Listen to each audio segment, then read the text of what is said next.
Yeah, good evening, everyone.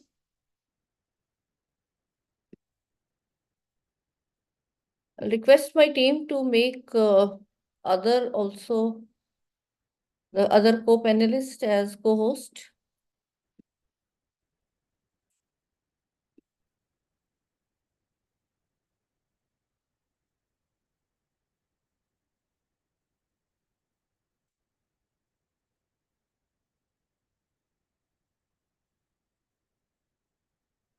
Dr. Ritu, are you co-host or not yet?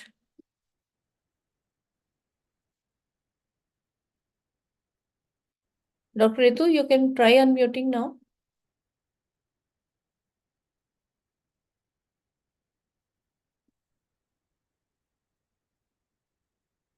Good evening, each one of you. Welcome on behalf of GAD-MMTTC. And we're waiting for other guests to join and then we'll start. I think Dr. Ritu is also made co-host now. Yeah, hi Vimal, how are you? Yeah, hi Gitu. And good evening to all the participants.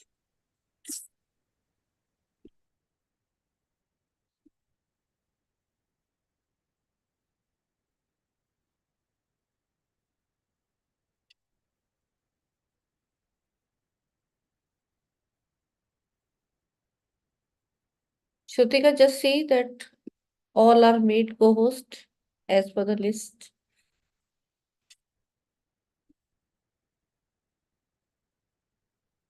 देखना ये तो तुम्हारी team से कौन कौन आ गए हैं and they have to be, Let me check. है ना? Sorry, I'm not switching on my camera. I'm still in the traffic going back home. हाँ, no issues. Yeah.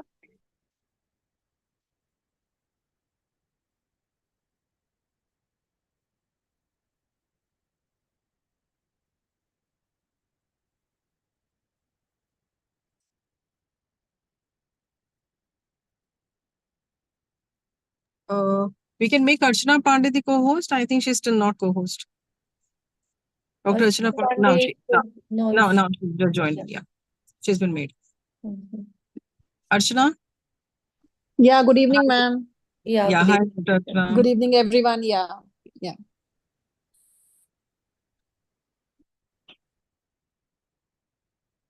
Just keep on checking that the respective all the guests are made into co-host.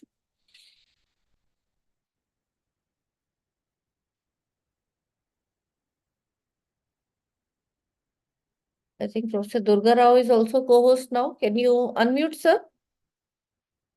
Yes, ma'am. Good afternoon, ma'am. Dr. Satinder is also, I think, has been made the co-host. Satinder, you are able to unmute yourself? Yes, ma'am. Good evening, ma'am. Good evening. Great. Yes, ma'am. Good evening.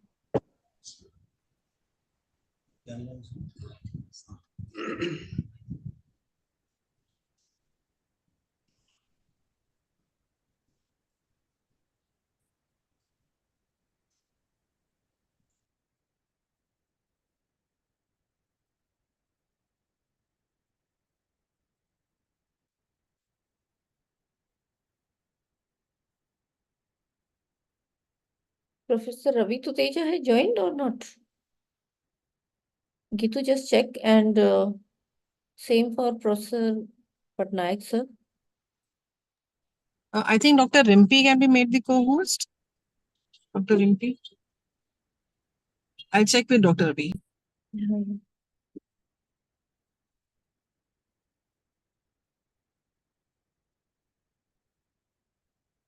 Because Professor Payal Mago and Surinder ma'am will be joining late. So it should be.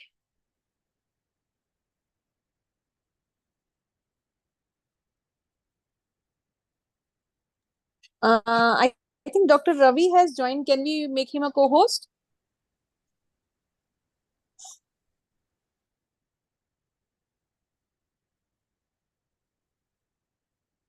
Shrutika or Gayatri? Let's do the needful.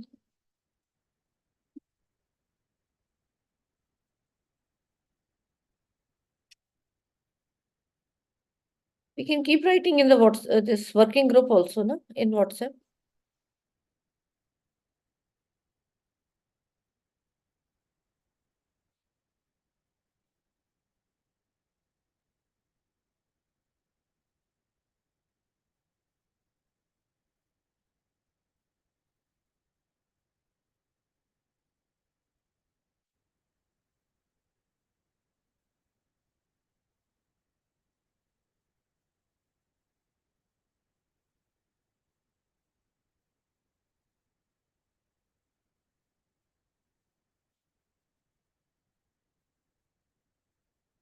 I think Professor Ravi Tuteja has not joined.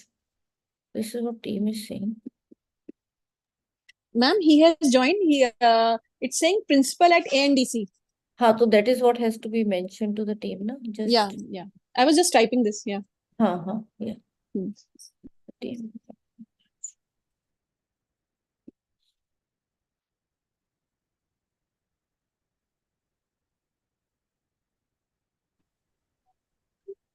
Hello, good evening to all. Yeah, good evening, sir. Welcome, please. Good evening.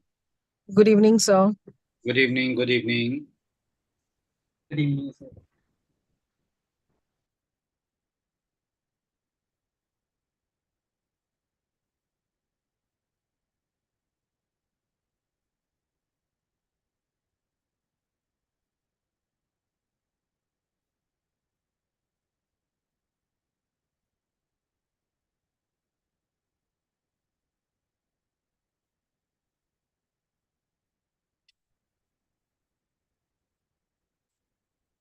Just 3 minutes, we'll wait. We'll start at.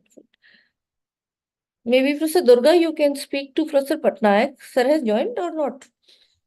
Yes, sir is joining. He is going to join me. Yeah. Okay.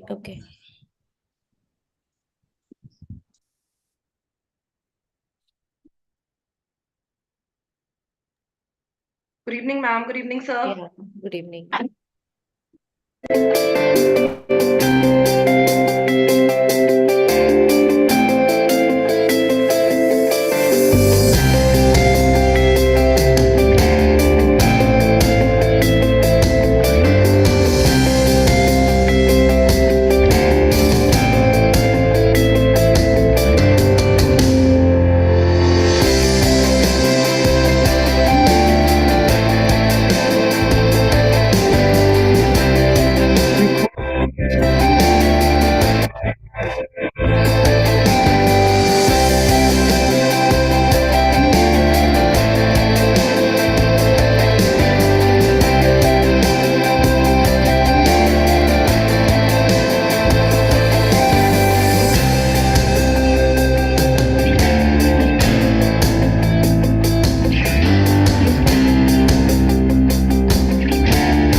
Is Professor Patnaik joined? Ritu, can we check and start then? Yes, ma'am. I'll just check and see if I can see his name there. Professor Durga, if you can speak to him. Yeah. Yes, ma'am. Yeah. Yeah, I think I can see sir. Sir has joined. Sir has Good joined. evening. Yeah, good evening, Good sir, and welcome, please. Good evening, sir. Thank you. Good evening, everybody. So I think Dr. Ritu, we can start.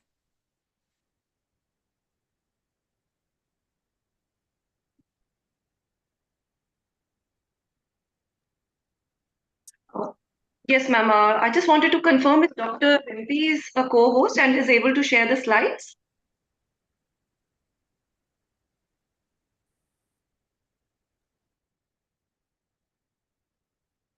Organizers, if you can please check the technical team. Is Dr. Rimpi a co-host because she would be sharing the slides with me?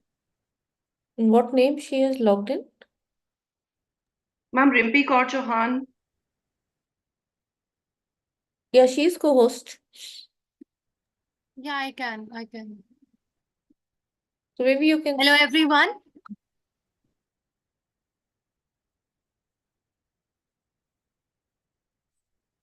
So Dr. Ritu, she can share the slides. Yeah, share the provision. Yes, ma'am.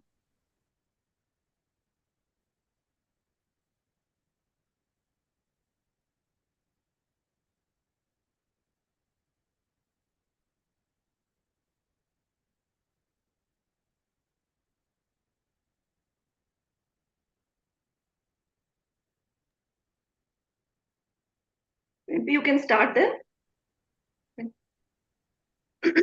Are you playing the audio?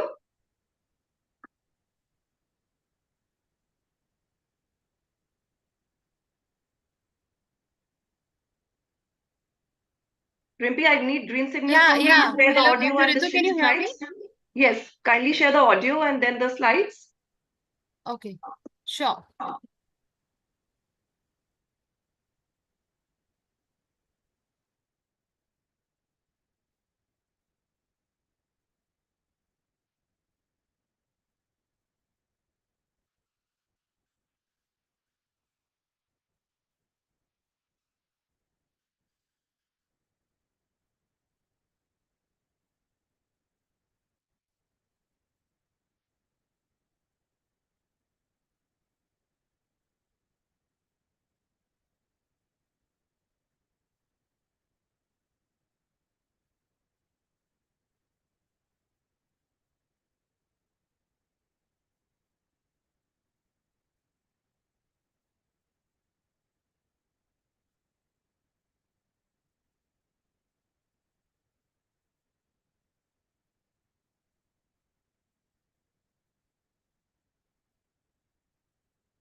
I'm not able to hear any audio.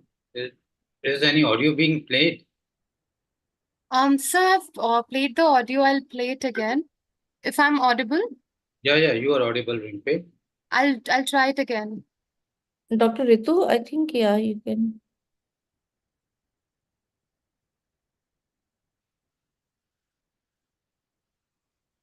Are you having some video or what?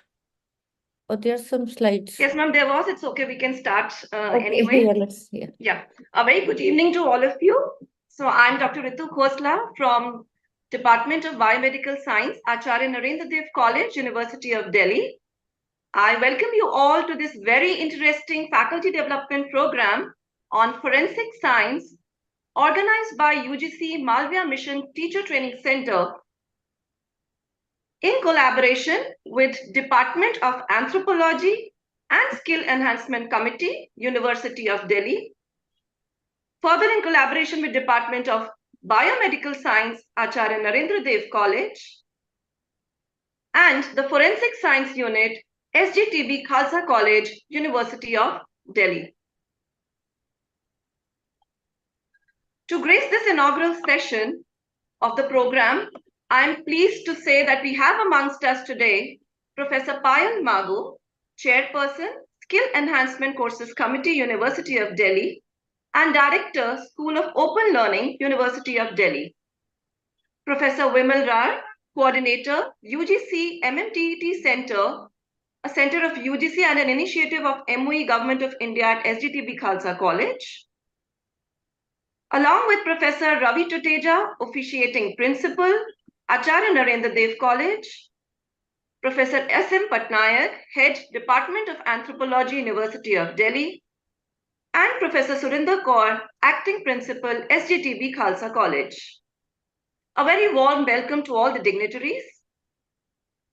Thank you so much. Just to add that Professor Yogesh Singh, the Vice Chancellor of University of Delhi, has also sent his best wishes for the successful completion of this FDP. I would just like to briefly address the audience regarding the motto of this FDP. This FDP is majorly based on the skill enhancement course of basic forensic science floated by University of Delhi as per the requirement of NEP 2022, along with, of course, some other sessions that we would cover on forensic science in general. Well, I'm sure you all must be aware that forensic science is an essential part of the criminal and civil justice system. Forensic scientists examine and analyze evidence from crime scenes and related offsites to develop objective findings that can assist in the investigation of a crime, either for prosecuting a criminal or for saving an innocent person from falsified charges. There are, of course, different facets and branches of forensic science depending upon the type of crime committed, like forensic toxicology, graphology, odontology, anthropology, forgery, question document analysis, the analysis of the type of injury and death, ballistics, forensics, chemistry, and so on and so forth. However, before indulging into details of any of these, the fundamental aspect of forensic science is basically to understand the type of crime scene, whether it's an indoor scene or it's an outdoor scene, the type of crime scene. The other aspect is the drawing, documentation, and reconstruction of a crime scene. And most importantly, the collection, preservation, transportation, and analysis of the evidence available at the crime scene. These are some of the aspects of the skill enhancement course of forensic science. So all this and much more will be covered in the forthcoming sessions of this FDP. In fact, another skill enhancement course on forensic chemistry has been introduced as per NEP 2022, for which we are going to conduct the second FDP from 22nd April to 30th April, which will also include a one-day practical hands-on demonstration session for the Delhi participants at Acharya Narendra Dev College, University of Delhi. Any person who enrolls for both the FDPs will be given the certificate for refresher course in skill development in forensic science and forensic chemistry. So without further ado, we begin the inaugural session, and I request Professor Ravi Tuteja to kindly address the participants and brief us about the Acharya Narendra Dev College. Professor Ravi Tuteja is the officiating principal of ANDC College. He is also one of the accomplished professors of zoology department. Professor Tuteja has done his graduation in zoology and post-graduation with specialization in cell biology from University of Delhi. His MPhil was in tumor immunology and PhD in molecular parasitology from University of Delhi. He has been teaching cell and molecular biology and immunology since 2000. He's working on biodiversity of ciliates, stress response in ciliates, and DNA barcoding of ciliates for species identification. Sir has several research papers published in peer-reviewed journals. He has also attended and participated in many national and international conferences to present his research findings. Professor Tuteja has authored books, including textbook of biotechnology, textbook of immunology, and a Cell Biology Practical Manual. Besides, he has authored several chapters for ILLL and NSDL. Sir is a life member of Indian Parasitology and member of Association of Teachers in Biological Sciences. Professor Ravi has been awarded with the Meritorious Teachers Award in 2017 by Government of Delhi. So over to you, sir. I request you to kindly address the participants. Thank you so much, Dr. Ritu Khosla. Namaskar. A very warm good evening to everyone. And it's my privilege that I am here at the inaugural session of this faculty development program. And I really feel honored to give you an introduction of Acharya Narendra Dev College. Acharya Narendra Dev College was established in 1991, is a constituent college of University of Delhi. The participants who are from Delhi or from the University of Delhi, they know Acharya Narendra Dev College very well. But those who are not from Delhi, I thought that this is the right time to tell you about the Acharya Narendra Dev College. Acharya Narendra Dev College is majorly a science college. It has all the basic science courses with a non-science course which we have is the BCom honors. And it is with the very pride I would like to share that ours is the college amongst the top 10 science college in India. And we have got the NAC grading of A+, and as per India Today rank, we are 19th in rank, and NIRF 2023 ranking, we are at position 21. We give very emphasis to the undergraduate research. In addition to this, that we have recently got DBT star status also. We have 23 well-equipped state-of-art research laboratories. We have 22 PhD supervisors, 17 students have completed their doctoral research in our college, and as of now, 24 students are pursuing their doctoral degree at ANDC under the mentorship of faculty of ANDC. And we have recently established a skill center with the help of University of Delhi, and the skill center is a Sericulture Skill Center. In addition, with the help of DBT Star College Scheme, we had established Mushroom Research Lab, Zebra Fish Culture Lab, Language Lab, and Virtual Lab. In addition to this, we give emphasis to many other co-curricular activities so that the student not only excel in academics, but in other frontiers also. Biomedical department, who is one of the organizer of this faculty development program, is the course which it offers is very sought after, and I am very happy to share that this year biomedical department is going to complete 25 years. So we will be celebrating silver jubilee of biomedical department. Biomedical department has 9 faculty members, and all are very efficient and very intelligent, as in the coming days you will see. And another important thing is that forensic science course is being run in our college for the last many years, and this course is being taken up by the biomedical science department. So I'm very happy that biomedical department has taken this responsibility of organizing this faculty development program on basic forensic sciences and forensic chemistry. Though it is online, but we have made many efforts so that we can hold hands-on workshop also. Those who can afford or who can want, I would request you people to definitely come for those hands-on workshop which we will be holding under this FDP.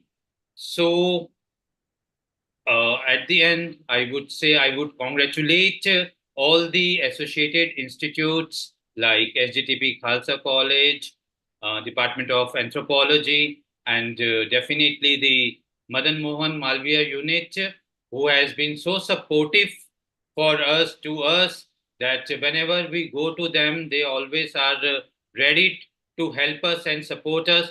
Thank you, Vimal ma'am, for taking our cause, and I think in future also we will be holding many more such FDPs. And in the last, I wish all of you a very best of luck and wishing a successful completion of this program. Thank you so much. Thank you so much, sir. Your words are always so very encouraging. I now take immense pride in introducing you all to Professor Vimal Rar, the coordinator of the Malviya Mishra Teacher Training Center at SDTB Khalsa College, and of course the initiator or the driving force behind this FDP. Professor Vimal Rar is a leading women entrepreneur in the field of e-learning with an experience of more than 25 years, including a decade of experience in the corporate e-learning world. The 4-quadrant format of e-content has been co-designed by her for EPG Pathshala project of the UGC. And till date, she has authored around 400 modules of e-content in 4-quadrant format. Dr. Vimal is amongst the pioneers in implementing ICT in higher education in the country. Ma'am has to her credit many research papers, a patent, books, presentations, projects, and invited talks at local, national, and international forums. At Guru Angad Dev Teaching Learning Center of MHRD, Government of India, she has trained more than around 85,000 teachers. Professor Rar is the only chemistry teacher of the country to be awarded the National Resource Center of Chemistry of MHRD, Government of India, for developing ARPIT courses 3 times in a row for all chemistry teachers of India since 2018. She has been contributing to policy making at national level in various committees like Online Course Regulations 2018 of UGC, E-Governance Committee, Technical Committee of National Academy Depository at UGC, and Expert Evaluation Committee for National Education Alliance in Technology at AICTE. In fact, a recent feather in her cap is that she is member expert committee for the capacity building of faculty members under Malviya Mishra Teacher Training Center, UGC, which will make guidelines and monitor the functioning of all the 3 Malviya Mission Teacher Training Centers. Professor Rar has been conferred with various awards like INSA Best Teacher Award 2020, Entrepreneur Award by Ministry of Education, Behram, Ratan Award, Entrepreneur Innovator Award, just to name a few. We are so privileged to have you behind us throughout the organization of this workshop, ma'am, throughout the organization of this FDP, ma'am, and I welcome you to address the participants, please. Thank you so much, Dr. Ritu, for your kind words of introduction. Good evening, each and everyone. Very warm welcome and gratitude to all the distinguished guests present today. Professor Patnaik, Professor Ravi Tuteja, Professor Payal Mago, Professor Surinder Kaur, all my coordinators from different institutions. And in absentia, I will also pay my gratitude to Professor Yogesh Singh, Honorable Vice Chancellor of the University, in whose leadership we are conducting these skill enhancement courses, FDPs, and all others associated with this in the organizing committee.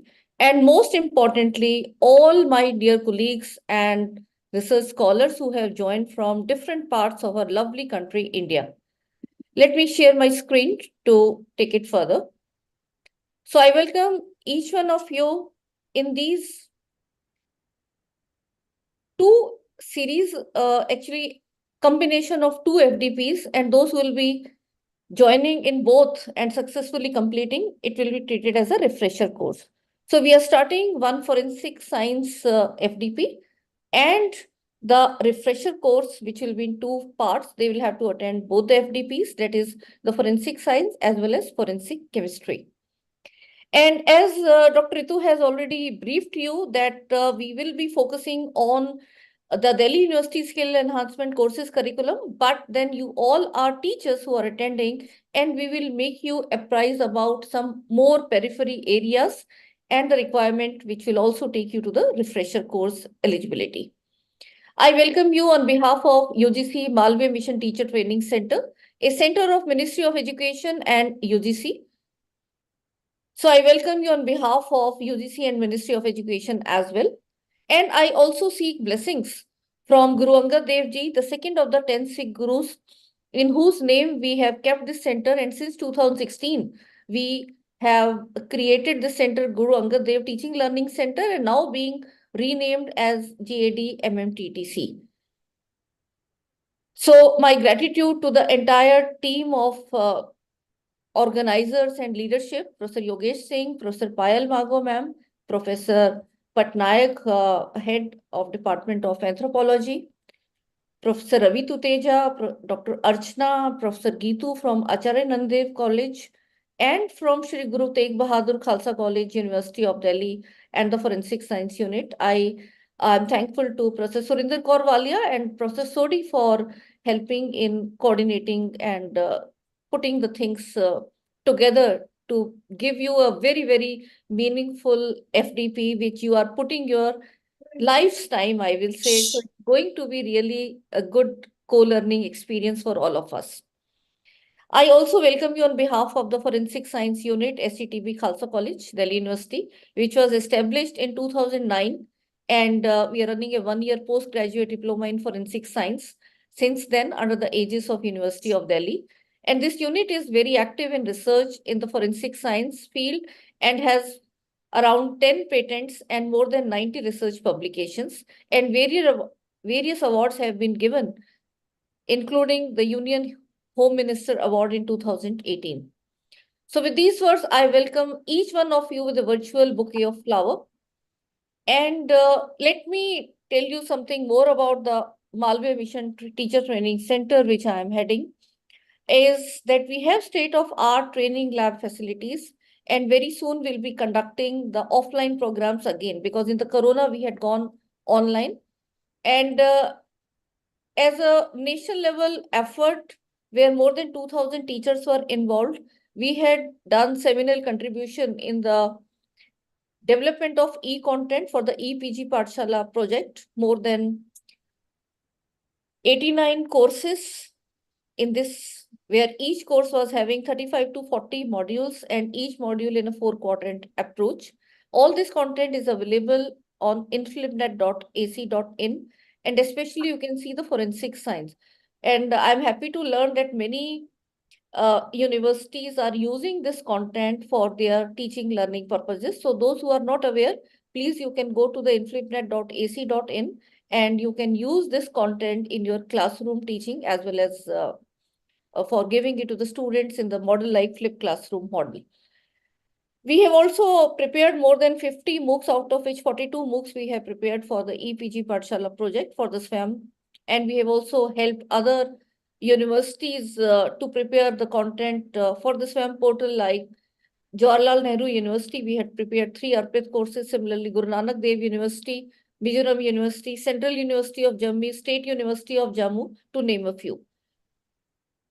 This particular teacher's e-kit is a concept which I'll also be telling to you later on when I take one session with you, where you as a group can form the team, and all those changes which are happening in terms of the blended learning to be adopted in our classroom as per the requirements of NEP. Then as forensic science contributors, how we can make this content and guide other teachers as well. And you will be getting 5 API as per the CAS 2018 regulations. Since 1st April, we have gone majorly online because, and we were the front runners in creating the flexible models for FDP, which is also now being taken and accepted in the guidelines of university grants commissions, that teachers were not able to find time from their professional requirements, sometimes personal also. They could not leave their place and go out for learning. And why they should be kept out from the loop of learning in terms of, because every different centers provide their different ways, the combination of resource person they get. So in that effort, we have now brought in very flexible programs where even this FDP will be offered in flexible mode, where you can complete by taking more time, and all the sessions will be recorded and given to you. But then we will be having our own ways of management of attendance, which I'll tell you. And since 2016, I was just counting the number till 31st March 2024. Ritu, let me make it maybe this a revised figure I will share with you, that now we have touched more than 94,000 teachers in our journey of taking our teachers together, that what they want to learn, and through these various programs, workshops, FDPs, refresher courses and all. So we are front runners in the terms of the Pandit Madan Mohan Malviya Teacher and Teaching Center. The scheme started in 2016, and now, as I told you, we have been renamed as Malviya Mission Teacher Training Center. We also have prepared the Arpit course for chemistry teachers 3 times, and they are also out of the 42 subjects, 42 courses created by different institutions. Our chemistry course has the largest footfall, as well as the quality of content was rated the best by Ministry of Education and AICT. And as I'll say it's a massive teamwork where more than 2,000 teachers have been involved in our journey, that GAD-TLC was selected as one of the 45 PMMT centers out of around 9,900 centers were there, which only 45 they have selected, and they have been awarded as Malviya Mission Centers. And the mandate is to take the NEP trainings for all 15 lakh higher education teachers. And let me apprise you, those who are not aware, please, you should be attending these NEP orientation and sensitization program apart from other, because now onwards, all the CAS requirements will be met only through the Malviya Mission Teacher Training Center and not any other center. So the Ministry of Education, in the process of ensuring that the vision of training, which is put up in our NEP 2020 policy document, there were earlier 2 broader schemes going on. One was the UGC-HRDCs, various centers in different universities, and other was directly from Ministry of Education as PMMTTC centers. Now, all of them have been converged, identifying which all have to be taken, and the entire capacity building effort is being now popularized as Malviya Mission Teacher Training Program. So you can see whether it is UGC-HRDCs, earlier they were called as Academic Staff College, and our such centers were called as PMMT centers. Now all of them will be called as Malviya Mission Teacher Training Centers. And this new phase of the scheme also aims to implement the recommendation of NEP, namely to improve the quality of teaching at all levels and in all domains, to focus on equity and inclusion in higher education and promote online and digital education, ensure equitable use of technology, promote Indian language and culture, develop basic infrastructure facilities, create awareness about gender sensitization, include vocational education in the curriculum, develop leadership and management skills, create a pool of mentors and pedagogic experts, and promote research and multidisciplinary education. So if you look at the vision of now this scheme is to really prepare the entire stakeholders, the teachers and the upcoming research scholars also, to build their competencies for better teaching, learning and research by exposing them to Indian values, updating knowledge and skills, and aligning teaching, learning and research with the needs of the society and NEP 2020. And this says it all. This scheme was launched on 5th September 2023 by our Union Minister for Education, Honorable Dharmendra Pradhanji. And this all scheme is being redone in the honor of Bharat Ratna Pandit Madan Mohan Malviya ji. Entire scheme has been named so in the visionary leadership of our Prime Minister Modi ji. So now at present, there are 116 such centers, and our committee has already floated the guidelines, and now from 1st April, actively many centers will be conducting these programs. This first one, the NEP orientation and sensitization program, this is a 8 days program in 2 weeks, and it is a totally sponsored program. It is free for the participants. So all of you must join this. And our center is already having a waiting list till May because the type of national level experts we have. Faculty induction program also we will be conducting online as well as offline. This will be again a fully funded program. There will be also FDPs, some will be fully funded, some will be in the collaborative sustainable mode. Similarly, the refresher courses will also be, some will be fully funded and some will be in the sustainable and collaborative mode. So we are looking forward that if you also want to join or you want to conduct programs, then the option is there, because now is the era of time where we all have to learn not only from the policy making point of view what changes are happening, but then how we have to be looking into the changes as our own roles in teaching and research, and how we can prepare our students in a holistic manner. So around that there are structured modules given, which we give orientation, and then the teachers can identify that this is the area where I need to improve, and they can then join the detailed program in the form of 1 week FDP or the 2 weeks refresher courses. And if we talk about the forensic science itself is such an interdisciplinary field, and that becomes very important, that why every science teacher, whether he or she is coming from the core discipline of chemistry or geology or botany or physics or mathematics, or even it goes outside the science.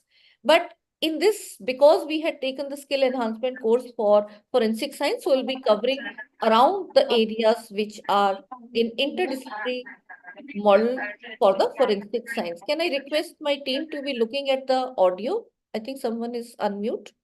Yeah, thank you.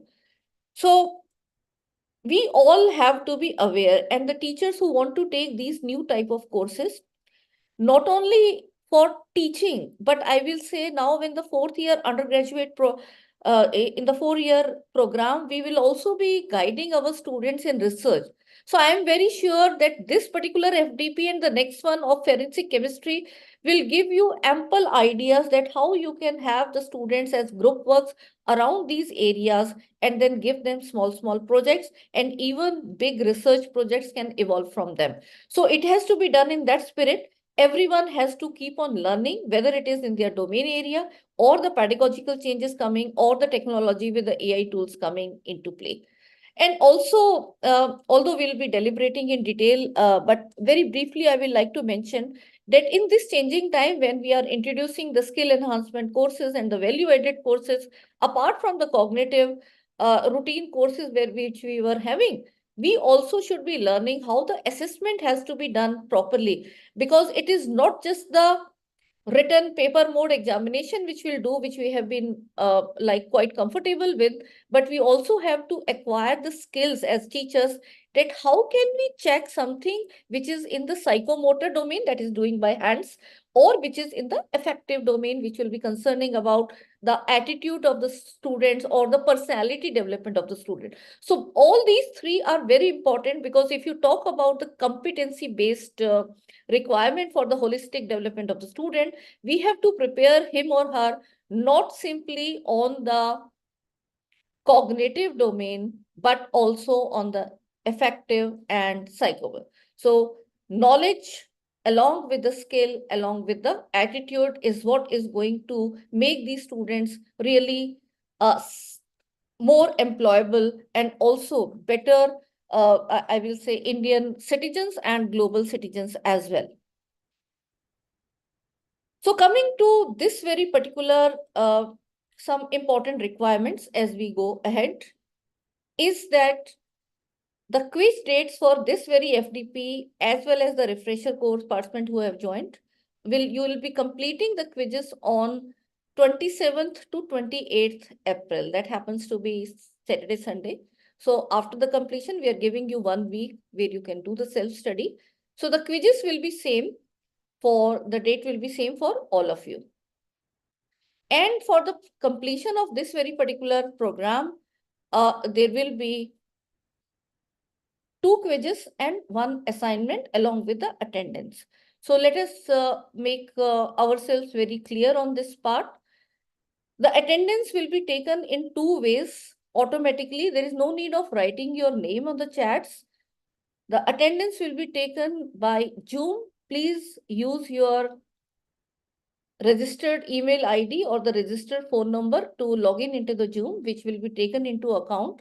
If you have missed some corresponding session, like one particular session, say today's second session, first day we will give you slight leverage in the terms that those who are joining late, we will put them into the YouTube video. Maybe they have not got the link or some wise. But then from Monday onwards, if you miss any particular session, the corresponding session must be watched on the learning management system. All the recorded videos will be putting on the learning management system, My Class. And on Monday, we'll tell you how you can access that. And your attendance will be then based on combination of both. That is, you're attending the Zoom as well as you're attending the LMS. So you should first try to be live on Zoom because the interactions are possible only on Zoom. On LMS, they will not be possible to interact with the resource person. So if there is any doubt, then we still have the WhatsApp group where you can ask.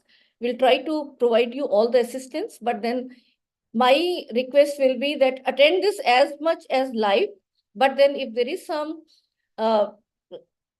professional urgent requirement otherwise, then you can watch that very particular session on the LMS, and then we'll compile the attendance from that. And along with that, your interactions, and we'll be having some questions in the feedback form also, the 3 takeaways and all. So all that will be compiling to give you marks out of 20. Then there will be 2 quizzes. Both will be based on the live sessions, 30 marks each. And there will be 1 assignment, which the details will be telling you in the last session, that throughout then you will be covering these session by the expert person. And then we will tell you what exactly it has to be done. Please fill all the feedback forms. The feedback is compulsory. Not that they will be given any marks for this, but no, this is something which is genuine. If you're facing any difficulty or otherwise, there are various points which we have to also submit it to the ministry. So there will be day-wise feedback as well as there will be overall feedback which will be given. And certificate will be given only if all the assessment parameters are successfully completed. The template has been given to us by UGC that will be used. And the grading and certification will have these different gradings, A+, A, B, or C. And those who score below 50%, we will not be giving them any grades. They will have to repeat the course if it is repeated in future at their own expenditure, they will have to do. And that is not a guarantee because at least in this area, we don't conduct the programs very often. So do not do that. Try to complete it within the given timelines. And the decision of our center will be final in this regard. There are options like duty leave also. Those who can get the duty leave, but I don't think there is any requirement because we are coming in the very flexible evening timings. But if you get that, then you'll have to complete all the quiz and assignment before 21st April. And you have to submit a duty leave to us. We'll make a provision that how you can complete in before the 21st. And all others who are there will be taken in the flexible mode where the submission date, as I told you, will be up to the 28th April. And where should you send the relieving letter or the duty leave? You have to send it to our office email ID, tlcworkshop@tlckhalsa.in. And if you're not getting any, if you're not able to send this, then we will be automatically considering you in the flexible option. So that's how it goes. And in case of any issue about the Zoom link or not in the WhatsApp group, don't worry.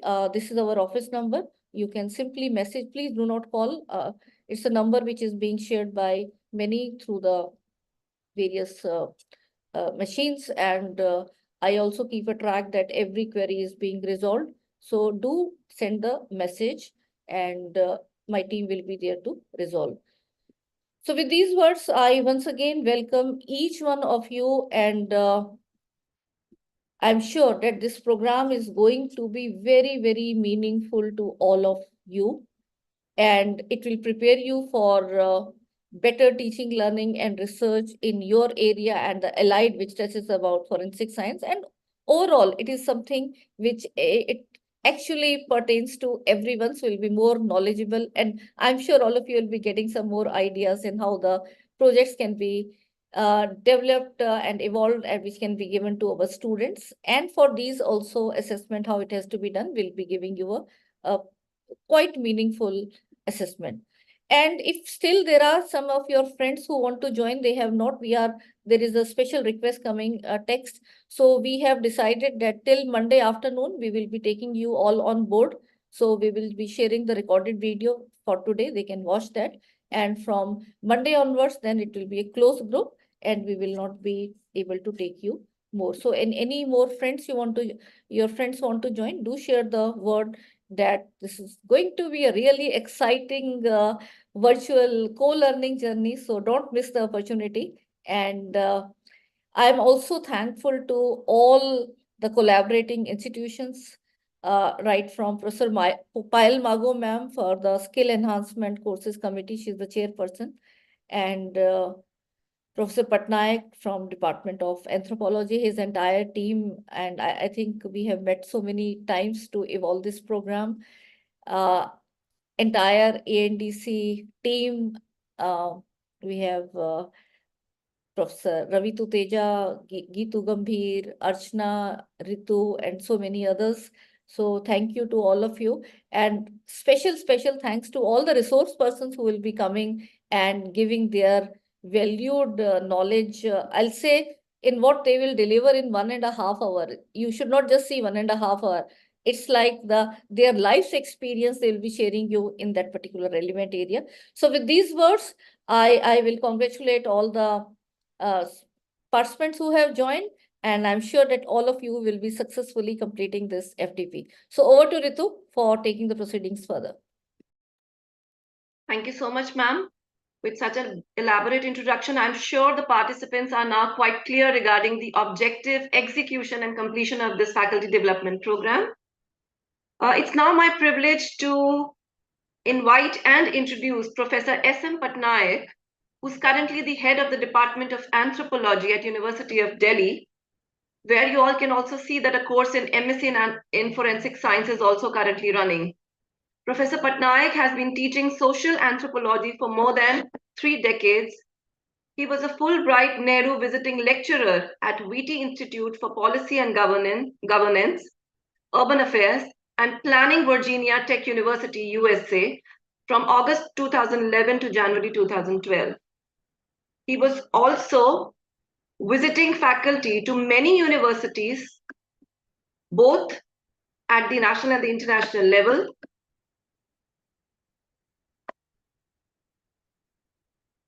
He's currently the president of Indian Anthropological Association.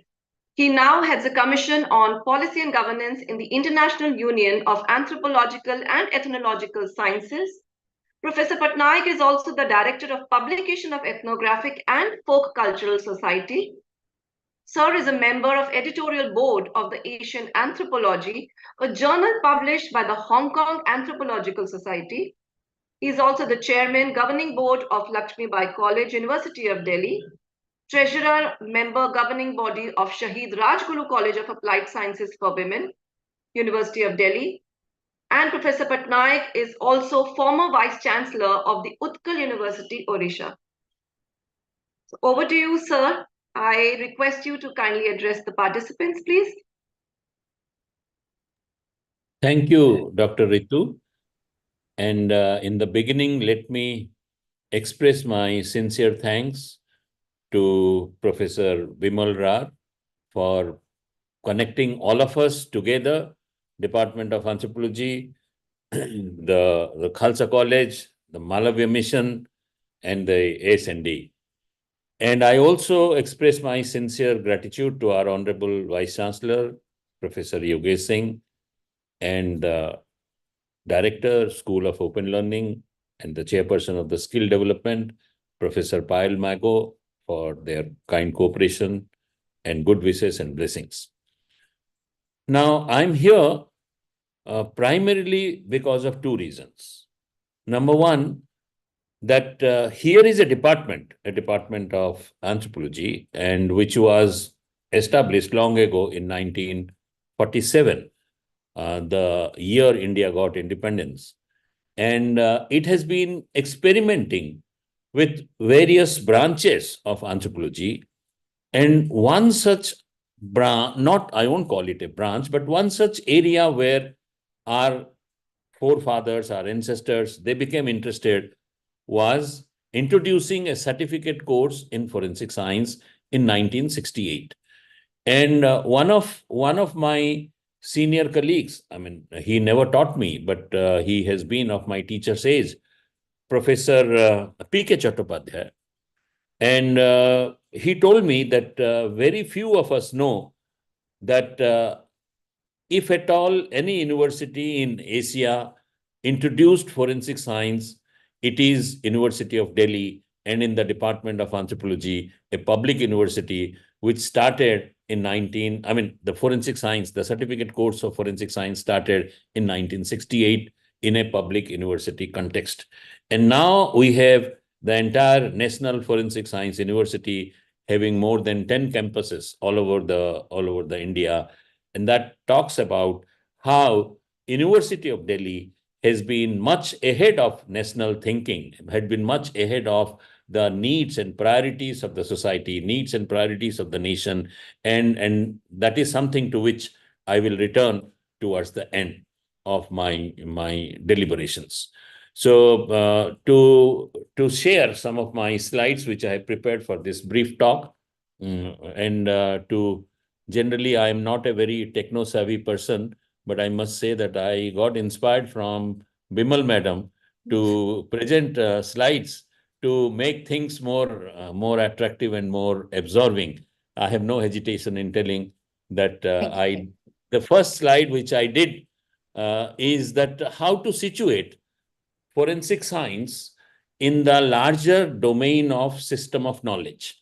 What are we searching? We are searching the objective truth. The objective truth for the help of the court, for the help of the society, for the help of the nation. It emphasizes the importance of impartial analysis and interpretation of the evidence. Only evidence-based research to uncover the truth that exists behind any criminal events, regardless of personal biases and preconceptions. We also say that forensic science is highly interdisciplinary, quite unlike other disciplines, because forensic science adopts a truly interdisciplinary and at times transdisciplinary approach, and it draws upon the knowledge and methodologies from various scientific disciplines like biology, chemistry, physics, anthropology, psychology, law, etc. Now, this interdisciplinary nature recognizes the complexity of crime scenes and the need for diverse expertise to comprehensively analyze the evidence and provide accurate conclusions.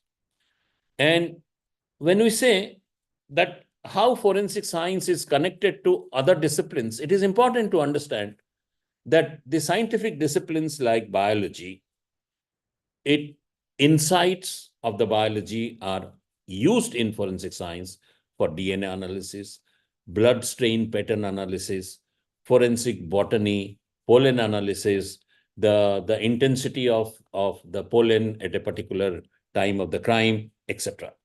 In terms of chemistry, it uses analysis of the substances such as the drugs, the poisons, the accelerants, different kinds of substance, their use and how it remains in the body over a period of time. In terms of physics, forensic science has borrowed how the utilization of firearm, the tool mark analysis, as well as the accident reconstruction connected to a crime.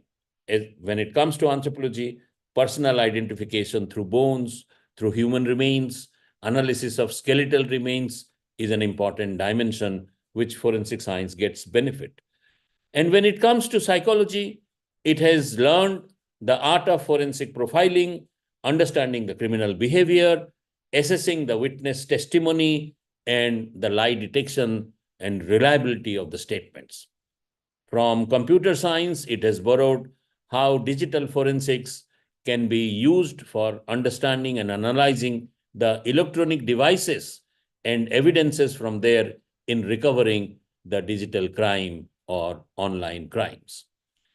When it comes to entomology, it applies how the time of the death can be estimated in terms of decomposition, in terms of insect activities on the corpses, so on and so forth. And geology also remains an important insight or provides an important insight in understanding how the soil and the sediments have been used in different types of context and crimes, linking the suspect to the crime scene analysis. Now, it talks about, let me take an opportunity to tell you something about how anthropology as a discipline and why anthropology as a discipline has been contributing in its own way, in addition to the other disciplines, to enrich the forensic scientific understanding and applications. In terms of the focus, we find that anthropology studies human cultures, societies, past and present, and forensic science focuses on application of scientific methods to solve crimes and legal issues.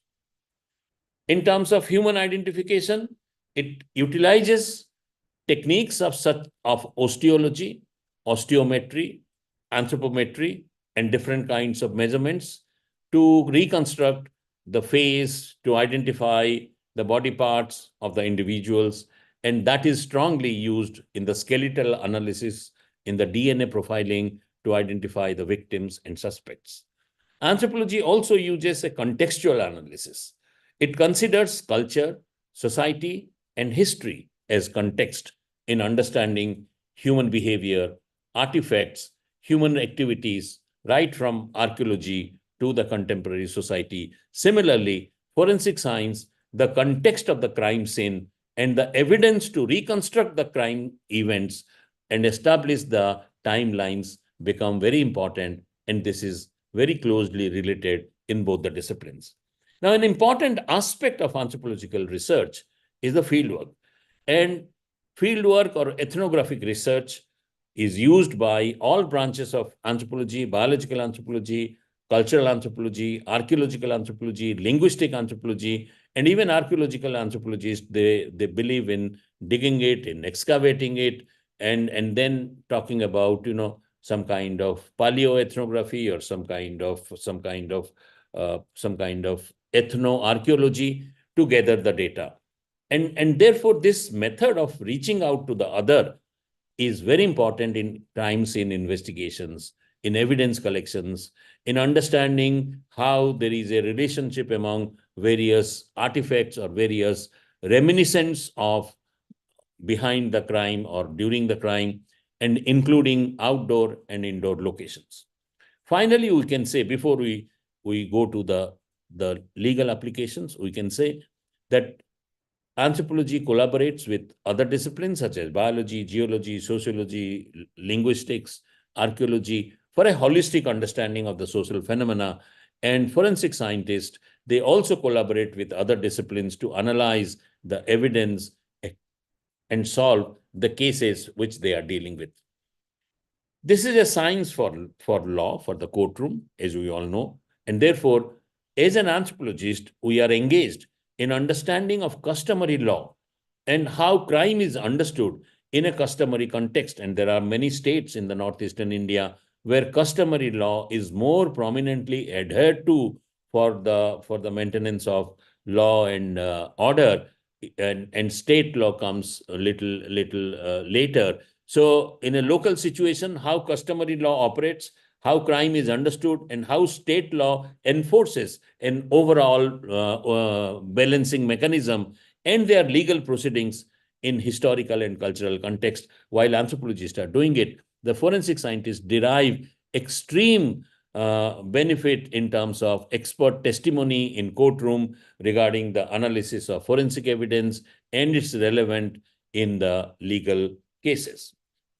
Having said this, we say that forensic science at the Department of Anthropology, Delhi University, has certain landmarks. And as I have told you, that in 1968, the certificate course in forensic science was introduced, and every year we are training 40 students. Of course, it goes a little up and down. So nearly 40 students every year in forensic science, certificate course in forensic science. And this is a very popular course attended by lawyers, by NGO workers, by activists, and also by social reformers, those who want to help people in crisis, and also by the police officers. So we have been inviting experts from police, from law, from forensic science laboratories and institutions. And this has led us to realize that a master's course in forensic science would serve something more to the nation. And therefore, in 2015, Department of Anthropology started a master's course in forensic science, and the first batch passed out in 2017. I must say, one of our senior professors, Professor Anup Kumar Kapoor, who has been very, very instrumental, along with colleagues from Khalsa College, Professor Sodhi and all, to start this master's course in forensic science.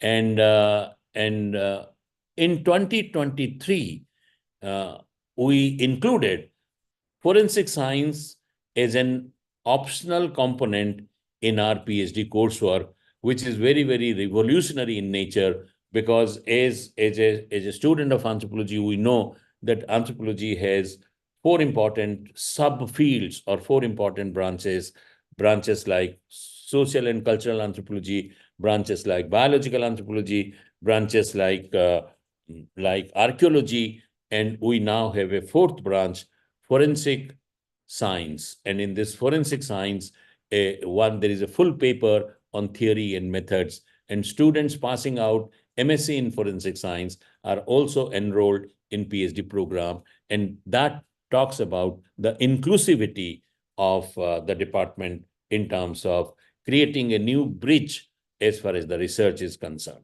Now, we have developed a very intense course structure for our MSc in forensic science, a very quick recapitulation of some of them.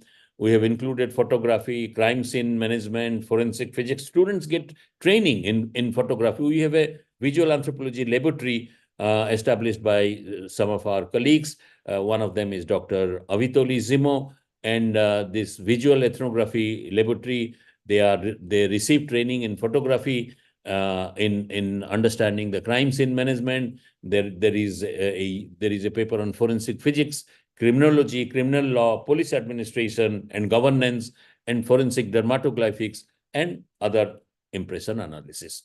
We also have papers on toxicology, chemistry, ballistics, instrumental techniques, including all physical, chemical, and biological instruments. Then the question document. And in forensic anthropology, we teach them digital forensics, cyber crimes, forensic biology, DNA profiling, forensic medicine and psychology, everything in different parts. And the most important part is that we ask them to write dissertations by visiting crime scene, courtroom, and outhouse training in the laboratories. In the PhD coursework, which is very, very indicative in the sense that it doesn't delimit the teacher or the students, but it revolves around these topics, but it can go beyond. So some of the important topics are theories of crime, personal identification, community forensics, criminology, forensic morphometry and skeletal remains, ethnographies of crime, and crime, law, and punishment. So we have started all these important courses in our department. And for this FDP, which we are doing in collaboration with our Malabya Mission and Khalsa College and NCDC College, we have identified topics like introduction to forensic science, different fields, history of forensic science, different laboratories and institutions connected to forensic science in India, understanding of the crime scene investigation. I mean, the participants should be exposed during the course to these topics: forensic biology, physics, forensic documentation, forensic psychology, forensic medicine, criminology, criminal law, and more importantly, crime ethnography. So we have mobilized people from different institutions. Like there are colleagues, our colleagues who have done tremendously appreciable hard work. My sincere congratulations and thanks to them, Dr. Durga Rao, Dr. Abigail, Dr. Ramesh Shahani. They all are very, very helpful, and many of them would be delivering lectures from Faculty of Science. Then we have National Forensic Science University faculty members. Then we have RFSL from Delhi and from Haryana. We also have ICMR experts from IGNOU, and there is also an NGO called All India Institute of Mediation Arbitration Services. That's a legal firm, and the director of the legal firm we have mobilized from University of Punjab and also from MIT. We have invited all these resource persons, and I'm sure you will enjoy the talk. We are always there to have any kind of questions or discussions during the course and even afterwards. Thank you. Thank you so much.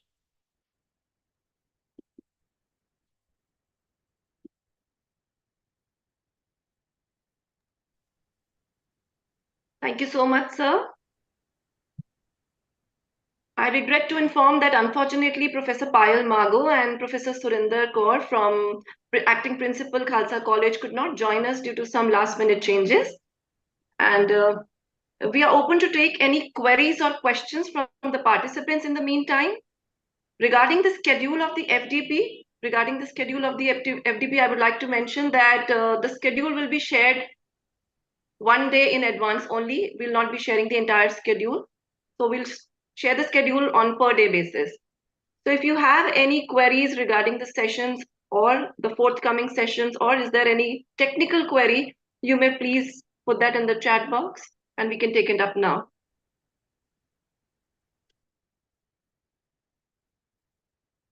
And Dr. Ritu, let me add that the colleagues who are from different other universities, I think they can be this program as well as the next one. It will be helpful in framing the curriculum for their own such courses which they can float. So all this is going to be really enlightening for all of us. That's true, ma'am. Yeah, any query, anything that you are expecting us so that we can also weave into our program? Anyone would like to unmute or just put it in the chat box?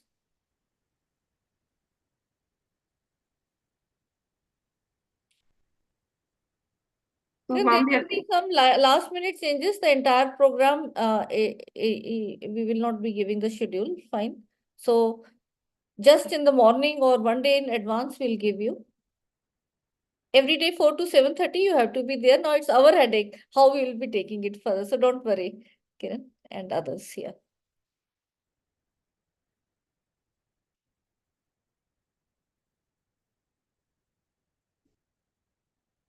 Yes, Pallavi, you're trying to say something. My team, please unmute Pallavi, M. Pallavi.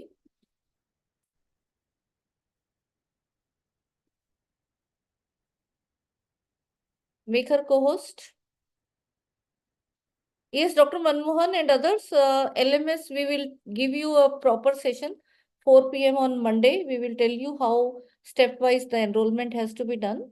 Fine. And we'll also take your query session from 4 to 4:30 after Monday, Tuesday. So all of you will be taken on board. Don't worry. Yes, Pallavi, can you unmute now? Yeah, good evening, ma'am. Good evening, all. Thank you for giving this opportunity to me. Madam, my question to sir is, like, everybody knew that we discuss about AI technology these days. Even a small kid is talking about it. And my question is the application of AI reliable in forensic science? Because every crime scene is different. AI uses already data which is there in the database. Your question is around cyber forensics, or you want to be in general? Yeah, I wanted it in general. Sir, any comments you like to? Yeah. Yes, see, our point is one of our lectures is also devoted to what constitutes an evidence. Because what constitutes an evidence, I think Dr. Sumiti from the Faculty of Law will deliver. And what constitutes an evidence is decided by the court of law. It is not to be debated at a level of technology, or it is to be debated at the level of expertise about, the AI related evidence. Because what constitutes an evidence in the court of law doesn't mean that you will not be aware of the methods which the potential criminals would use to harm others. So, when we say that AI, any technology is a double-edged weapon. And with let us say, with the help of a knife, you can save somebody's life and you can also murder it. So knife is innocuous. What is the revolvers are innocuous. AI is innocuous. What is more important is the mentality or the mens rea, the motive behind the AI. So there are two things which your question contains, the component. One is what constitutes an evidence. Law is very clear on this. And law is now, like the recent law has told us, that unless the evidences are certified by the forensic scientist, the imprisonment cannot be more than 7 years. So the law is changing, the nature of evidence is changing, and we are also constantly evolving in terms of technology and in terms of AI. So I think we should be very clear about how technology-human relationship helps us in understanding the committing of a crime, prevention of a crime, and the consequences of a crime. Does it answer your question? But I think this sentence I really appreciated, sir, which you mentioned that we also have to be preparing ourselves how the criminals are thinking in this. Yes. So then and only then we will be able to find solution and see that whether that evidence is really a genuine one or it is a fake. Now we have the deep fakes coming. So if we are having some visual or any documentary evidence going on, so is it really a genuine one or it is a fake one? So we should be then knowing the technologies, how to we can go into what technologies can create these type of documents, and then how we can use the technology to analyze. So I hope we will be asking the relevant experts also all these questions. So Yeah. good, Pallavi, that inquisitiveness is there in all of you. So all of you should keep on thinking some questions before any resource person is coming, that what are we expecting from this session and is it being met, or if it is not, then we should be ready with the questions and ask those. So And if I may add, ma'am, I think I can see that at least participants are active and fully participating. So if I may add, as Ms. Pallavi mentioned, I think whether it is AI or any other tool or technique. So you yourself said that every crime scene is different from the other. But at the same time, we do have to rely on the available methodologies, techniques to solve them. Eventually, everything needs to be substantiated by circumstantial evidence. And one of the most important rules of forensic science is law of probability. So whether it's AI or anything, it is simply helping us move ahead, eventually to be substantiated by probability and circumstantial evidence. If I think that is what your query was. any other?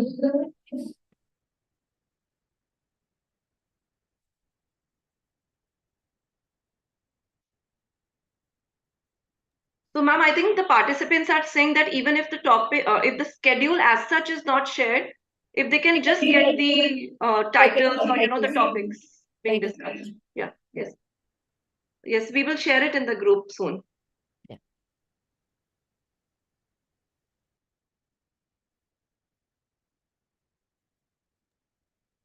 Any other query by the participants?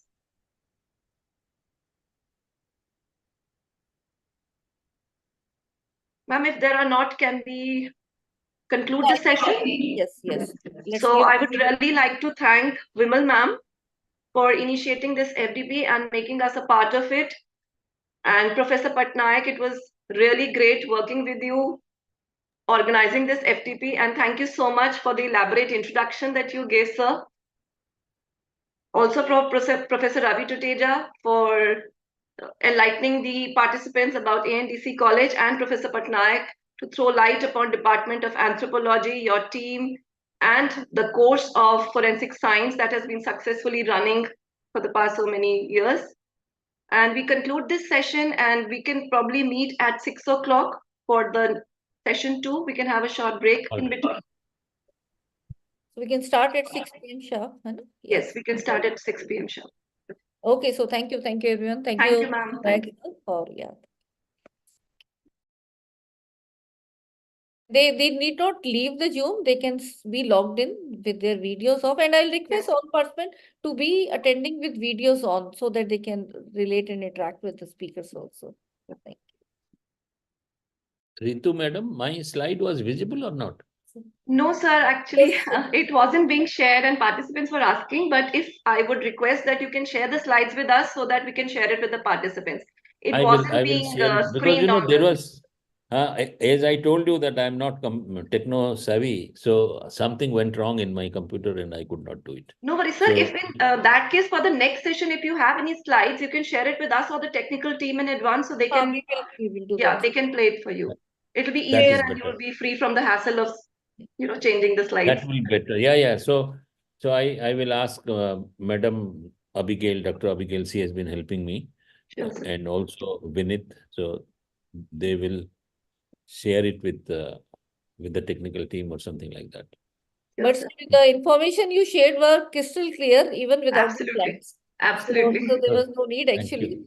But then if you share, then we'll share it with the Yes. WhatsApp group. Thank you so much. I'll just. Maybe Dr. Durga can also coordinate with other speakers to practice that between 4 and 4:30, they can come and check that whether they are able to share. If they, then our team can take over that part also. Okay. Yes, I will ask him. Yeah, no, he's there.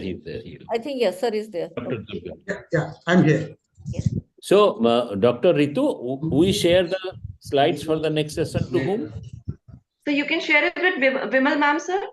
Ma'am, will that be okay, or you want me to play? Or maybe Shivani, Dr. Shivani is the moderator for the next session. It's Dr. Shivani. So ma'am, would it be comfortable for you to share the screen and the slides by sir? Yes, Dr. Shivani. Yes. Yeah. So Dr. Shivani, if we share the presentation with you, will you be able to play it or through screen share from your end? Yes, ma'am, I can do that. Sure. So sir, I think we can give it to her. Shivani, okay. Because she's the moderator of the session and she help लेनी चाहिए. So they will be, yeah. So younger generation will लेनी चाहिए. Two of them were sitting there. That's why I could speak. Otherwise, I could not have handled this. Yeah, Dr. Abigail and Vinith, they were helping me here. But वो कर देंगे थोड़ा सा. हमारा laptop की कुछ sorry वो जो इंटरनेट की भी यूनिवर्सिटी में प्रॉब्लम है. I'll just fix it. So I'll join in 10 minutes. Yes, sir. We'll be back at 6 p.m. sharp. Okay. Thank you, madam. Thank you, Vimal madam and Ritu madam. Yeah. Thank you, sir. Thank you, sir. Thank you, Dr. Durga.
Hello, everyone.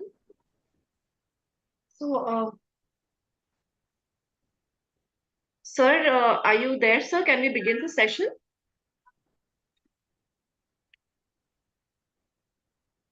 Professor Patnaik, sir, are you there?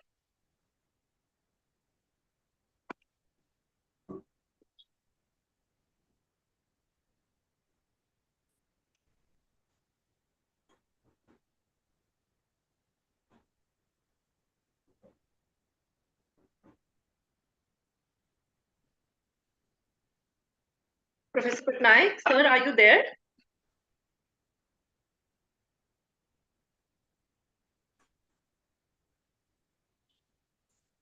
Dr. Shivani, I think there's some technical glitch. Let me make a call and get back Okay, so ma'am. that I can introduce you and introduce. Yeah, I'll call, sir. Okay, okay, sir.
Ma'am, sir has joined from Professor Nilika's account. Kindly allow him to unmute himself. I think sir is speaking to someone else. He will join us. Okay, sir. So are you here with us? Are you able to unmute? Technical team, can you please check? I think sir has joined from Professor Nilika's account, ma'am. Professor Nilika's account. So you will have to make Professor Nilika the co-host or a panelist. Dr. Shivani, Yes, please unmute Patnaik, sir. Sir, we have asked the technical team. They will make Professor Nilika Mehrotra as co-host or panelist. Then sir will be able to unmute himself.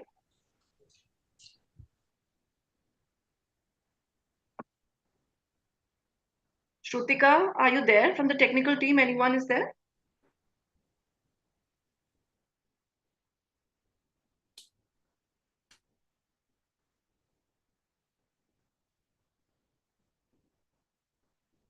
Actually, for a smooth conductive session, we only allow limited people as co-hosts and only those can unmute. So now I think, yeah, it has been done.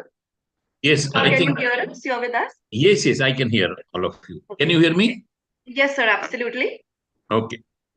So we are here to begin the first session or the first technical session of the faculty development program, and we will have a chance to gain more from Professor Patnaik's experience in forensic science. So we'll be taking the first session on history, basic principles and significance of the forensic science. The moderator for the session is Dr. Shivani Tyagi, who is PhD in forensic epigenetics from University of Delhi itself. Currently, Dr. Shivani is working at AIIMS Delhi on forensic epigenetics, representing a fusion of anthropology and DNA analysis. So I hand over the session to you, sir, and to Dr. Shivani from now. Thank you, ma'am, for the introduction. Ma'am, before starting the session, I would like to know, am I audible? Yes, you're audible. Yes. Okay. So a very good evening to all. I, Dr. Shivani, moderator for the present session, welcome you all to the session 2 on the introduction to the history, basic principle and significance of forensic science of the faculty development program. In this session, we will explore the fascinating evolution of forensic science, its fundamental principle and its profound impact on criminal investigation and the justice system. The speaker for the present session will be Professor S.M. Patnaik. Professor Patnaik is currently the head of the Department of Anthropology at University of Delhi. He is also former Vice Chancellor of Utkal University, Odisha. He has been teaching social anthropology for more than 2 decades. He now heads a commission on policy and governance in the International Union of Anthropological and Ethnological Sciences. He is the governor of the Research Committee, Rural Peasants and Tribal Commission. He is also the director of publication of Ethnographic and Folk Culture Society. I welcome you, sir. Thank you so much for joining us in.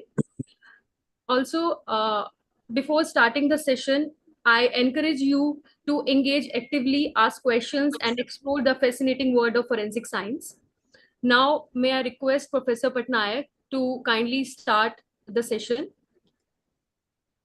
Thank you. Thank you, Dr. Ritu. Thank you, Dr. Shivani, for your generous words. As we know that this is a 1-week course, 12 days course, and my part would be just to build up the context within which we will be discussing the remaining portions of the course. And in the given situation, what has been allotted to me is to speak on what is forensic science in a historical and contemporary context, so that we are able to understand the basic principle and its. Now, every science, I must say, every science has its own vocabulary, and every science has its own axioms, paradigmatic assumption.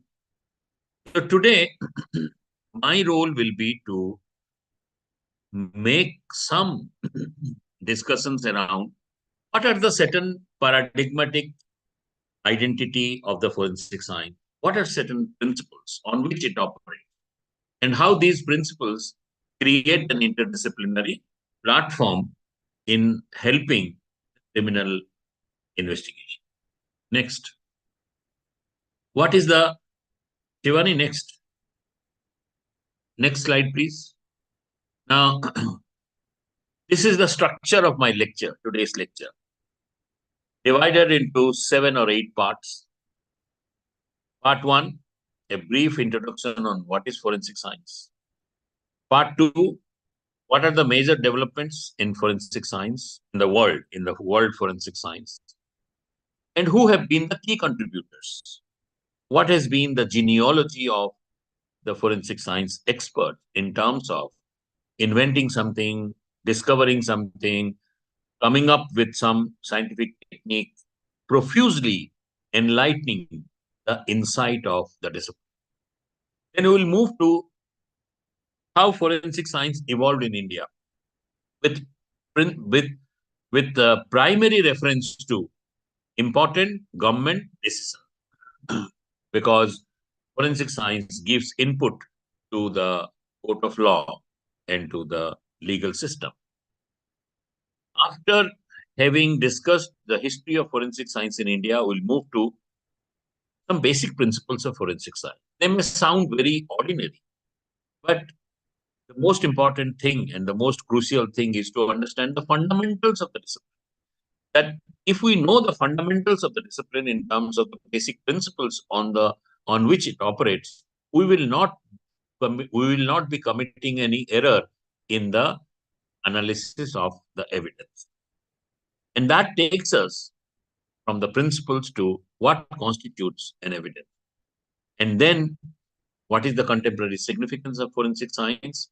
And if time permits, I say that the 7th point I will discuss only when the time permits. Otherwise, the 7th one, some of the notable cases, I will provide you the text to Vimal Madam and Ritu Madam. They will take it up later on. Let's go to the first step. Next slide. Now, as you know, that the Latin word forensis, I mean, I'm referring to the left top, the mustard color patch. The Latin word forensis, which means a forum or a place where people used to sit. And in the ancient time, those were the places for taking decision about some crime. If somebody has committed a crime, as you know, that in the Indian context also, there were panchayats, there were kap panchayats, there were different types of panchayats, a place from where there will be a judgment before the court of law came up. So in the Latin word forensis is the root word for forensic, which originally meant, signified, indicated a forum or a place of assembly of judges, or assembly of the community, assembly of the conscience, the voice of the conscience of the society where things operate. It is also, forensic science is also the application of science to the matters of criminal and civil, whether it is within some act of forgery, some act of crime, some act of civil defiance. These are all matters dealt by forensic. It is an applied science. And applied science has its own limitation. Applied science has its own strength. I mean, we are not guided by one or other disciplinary practice. I mean, we cannot say that if you are a good physicist, you will be a good forensics. You cannot say that if you are a good anthropologist, you can be a good forensics. You need to have a command over a multidisciplinary platform to understand even your isolated evidence. That is that is what we say, that an applied science, forensic science is an applied science, is multidisciplinary in nature, multidimensional in nature, and you have to connect the different types of evidences so as to make sense out. Because after all, your analysis is based on your understanding. So forensic science, no doubt, can claim to have absolute authoritative solutions. It cannot claim no absolute authoritative solutions, but it offers objective information. It offers insightful information. It offers what exactly happened by indicating it through so many variables, so that the truth becomes visible. I won't say that truth is constructed, but the truth becomes visible, which was when there was an attempt to erase it. Next slide. We can say that there are three important structural arrangements for forensic science. And forensic science can be viewed as a tripartite structure. What are the three important dimensions of forensics? Number one, in the first step, we collect the evidences. And the evidences which are there in the crime scene, in the place of the crime. And there is a definite protocol for the collection of it. And once we collect the evidence, and while discussing about the significance and about the principles, we will also come to know how these evidences are to be collected. So the collection of the evidences, they are done through standardized protocols, which forensic science as a discipline has developed. And after collection, as Madam Ritu was also talking about it, that these evidences need to be preserved, protected. They have to be taken into custody while making them or putting them to transport, while transporting them from one place to another, so that no distortion is there. So collection of the evidences is automatically including some kind of protection, the chain of custody, the preservation, maintaining the identity of these evidences till the time they reach the lab. And when they reach the lab, the process of examination starts. And reaching the lab also talks about unpacking. I mean, how the unpacking has to be done in terms of the reaching out to the evidences after the evidences have arrived. So examination which takes place in the laboratory, which pertains to different type of laboratory, different type of analysis. This is the second layer. Third layer, how these reports are how these reports are understood, interpreted, presented, and connected So, so, so the moment you present it, the moment you understand it, the moment you take expert opinion on this, the same test, it has little vulnerability. So what I'm trying to say is, in the three layers of investigation, the tripartite structure consisting of the investigation, collection of evidence, examination and analysis, presentation of the evidence to the court, within these three layers, there are intermittent or interfaces. And as a forensic scientist, one has to be extremely careful, not only about how these three stages are adhered to, but how they are connected in terms of a safe custody, in terms of an objective assessment, in terms of a expert opinion. And therefore, forensic science is the science of comparing the unknown. We do not know about the crime scene. We do not know who were there. And therefore, forensic science, I repeat, is the science of comparing the unknown with the known from the suspect. Therefore, it becomes a very challenging and very, very fascinating science, which leads us from unknown to known, from the unseen crime scene to revelation of the truth. Next slide, Shivani. This is part 2. As I have told you that there are 7 parts. This is part 2. What are the major developments in forensic science all over the world? As long as 700 AD, we have evidence that the Chinese, they used fingerprints to establish the identity of some of the documents, including the clay sculptures. While the potter is making the clay and other, there are fingerprints, earmarks on the sculpture, and identity of some other documents. The idea of fingerprints was used by the Chinese for the first time in 700 ADs, a very broad time. Around 1000 AD, in the Roman courts, one comes across that there were methods to determine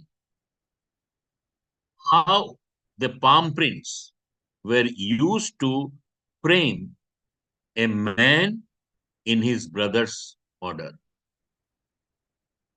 And another, here we are talking about bloody palm prints in terms of a murder, Roman court. These are 2 of the earliest evidences. And then 2 more evidence, one in 1149 and the other one in 1200, before we come to the 17th century. So these 4 evidences are very, very ancient before we come to the 16th and 17th century, mainly 17th century. Now, in 1149, King Richard of England introduced the idea of the coroner to investigate questionable death. The coroner is an official who has the authority to question the suspect. So this idea of interrogation, the idea of investigation, came up in 1149 in the court of King Richard of England. When we talk about 1200 AD, we find that a murder in China was solved when the flies were attracted to a clear sword but contains invisible blood residues. Now, the people were careful, or people were very, very amused, or were very, very, very suspicious that why there is nothing on the sword, but the flies are getting attracted and they are coming on it. That was the invisible blood residue, evidences. Sword of a man in the cup. Then we come to the 1598, almost 1600, and the 17th century begins. In Italy, Fidelis was first to practice the forensic medicine.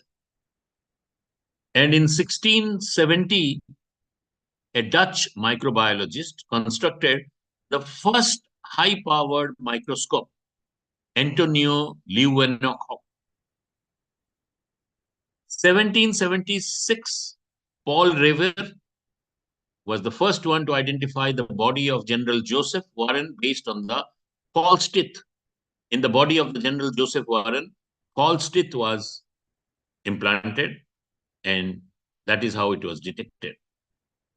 In 1784, John Tom was convicted of the murder on the basis of the torn edge of a wad of paper in pistol matching a piece of paper in his pocket. Same piece of paper was there on the cover of a pistol and in the pocket.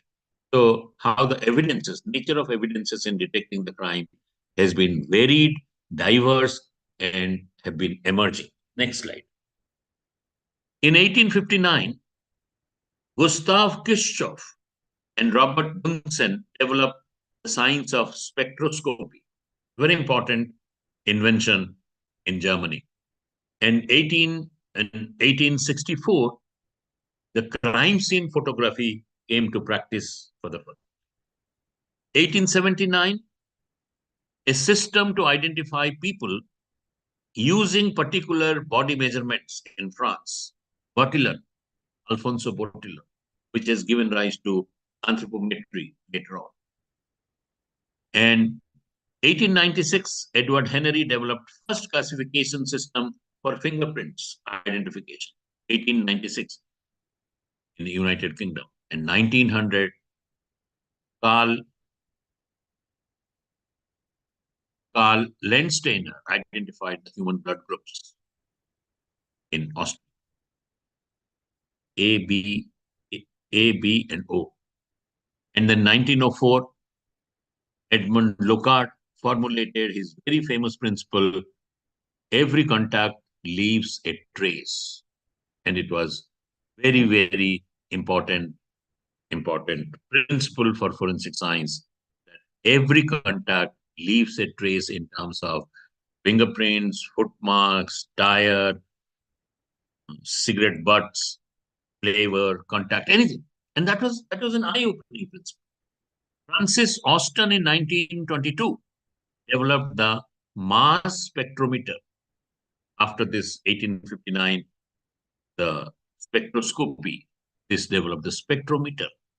So now we are in the last 100 century, 100 years, 1922 to 2024. Let's see what have come up. James Watson and Crick discovered the DNA double helix, 1959. 77, fully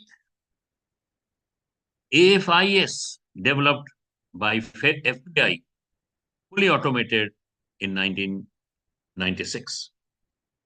In 1984, Jeffries developed and used the first DNA test to be applied to a criminal case. Next slide.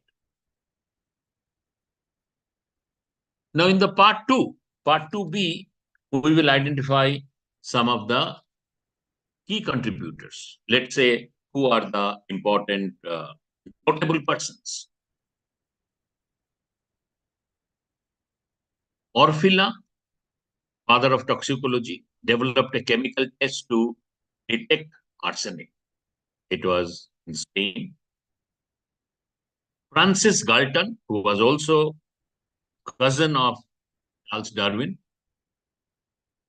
he definitely studied a definitive study of fingerprints and their classification and wrote a treatise entitled Fingerprints.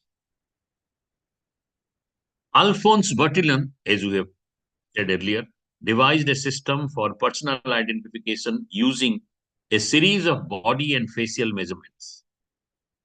That is forensic anthropometry in France. And Osborne was famous for his question document, developed fundamental principles of document examinations in United States, responsible for the acceptance of document as scientific evidence by the court. This was a landmark event in the forensic science. the acceptance of these documents as scientific evidence. Next slide. Next slide, Shivani. Continuing with the key contributors, Edmund Locard, criminologist, famous criminologist, who is also known as the Sherlock Holmes of France. His principle, the exchange principle. Leon Letter devised the simple procedure for determining the blood type of a dried blood stain in 1915 in Italy. And Goddard, father of ballistics, he demonstrated how a comparison microscope can be used to determine if a bullet was fired from a specific gun or not. So these are all this tells us about the genealogy of important contributions, the key contributors, how they have enriched the forensic science in the world.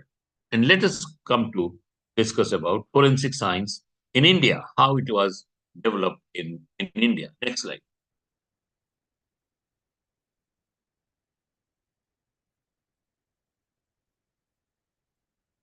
Shivani, next slide.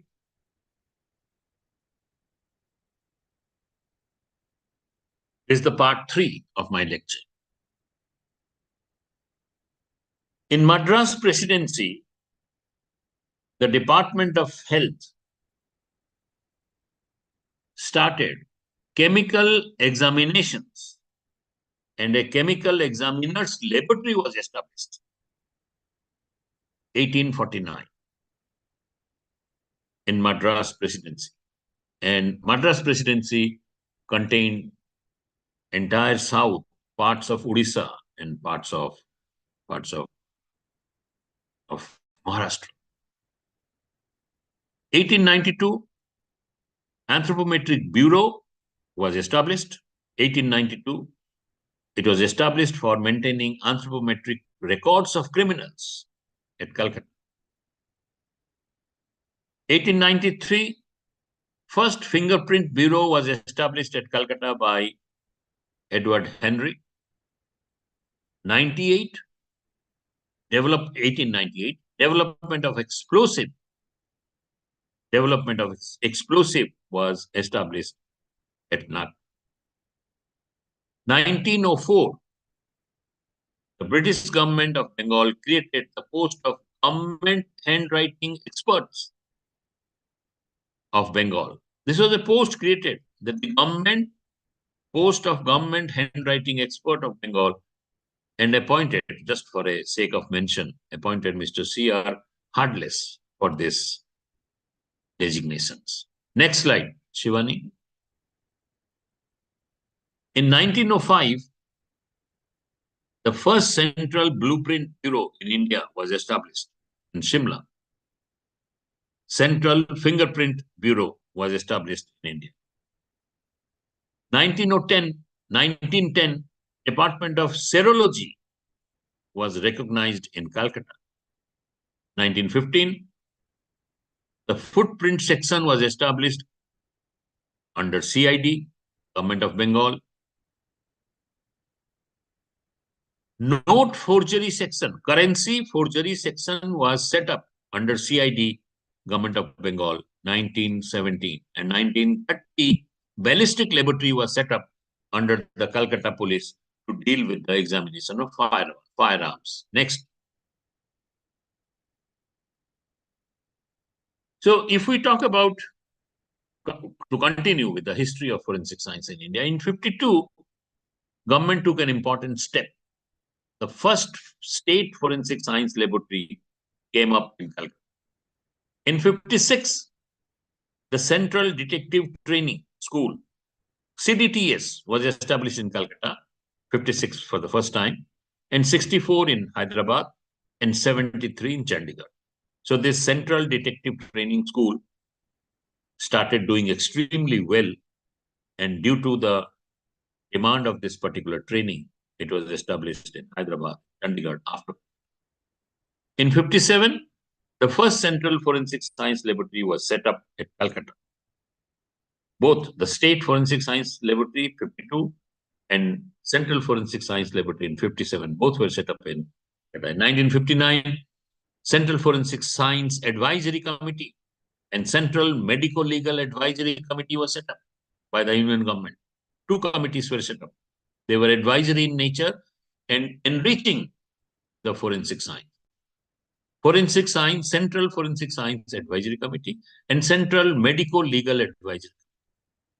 In 1960, Indian Academy of Forensic Sciences was a landmark judgment by Government of India. And this Indian Academy of Forensic Sciences connected the laboratories with universities, connected the laboratories with police, with courtrooms in terms of more meaningful, integrated, and holistic way that how forensic science requires a strong input, and that is how around 1960 it came up. Please remember that in the same decade, in 1968, Department of Anthropology, University of Delhi started a certificate course in forensic science because the Indian Academy of Forensic Sciences, one of the motto or goal of Indian Academy of Forensic Sciences was to connect forensic science laboratories to different research institutes. Next slide, please. Shivani, next slide, please.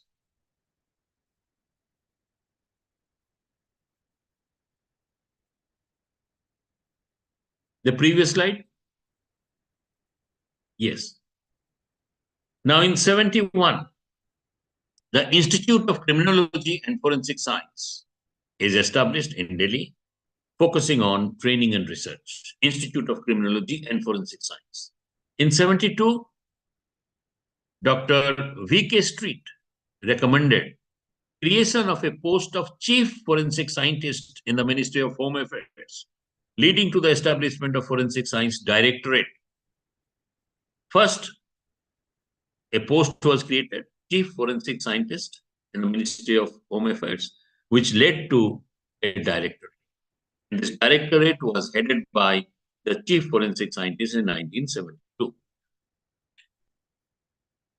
1983, a scientific advisory committee to the cabinet started recommending so that forensic science institutions could be developed.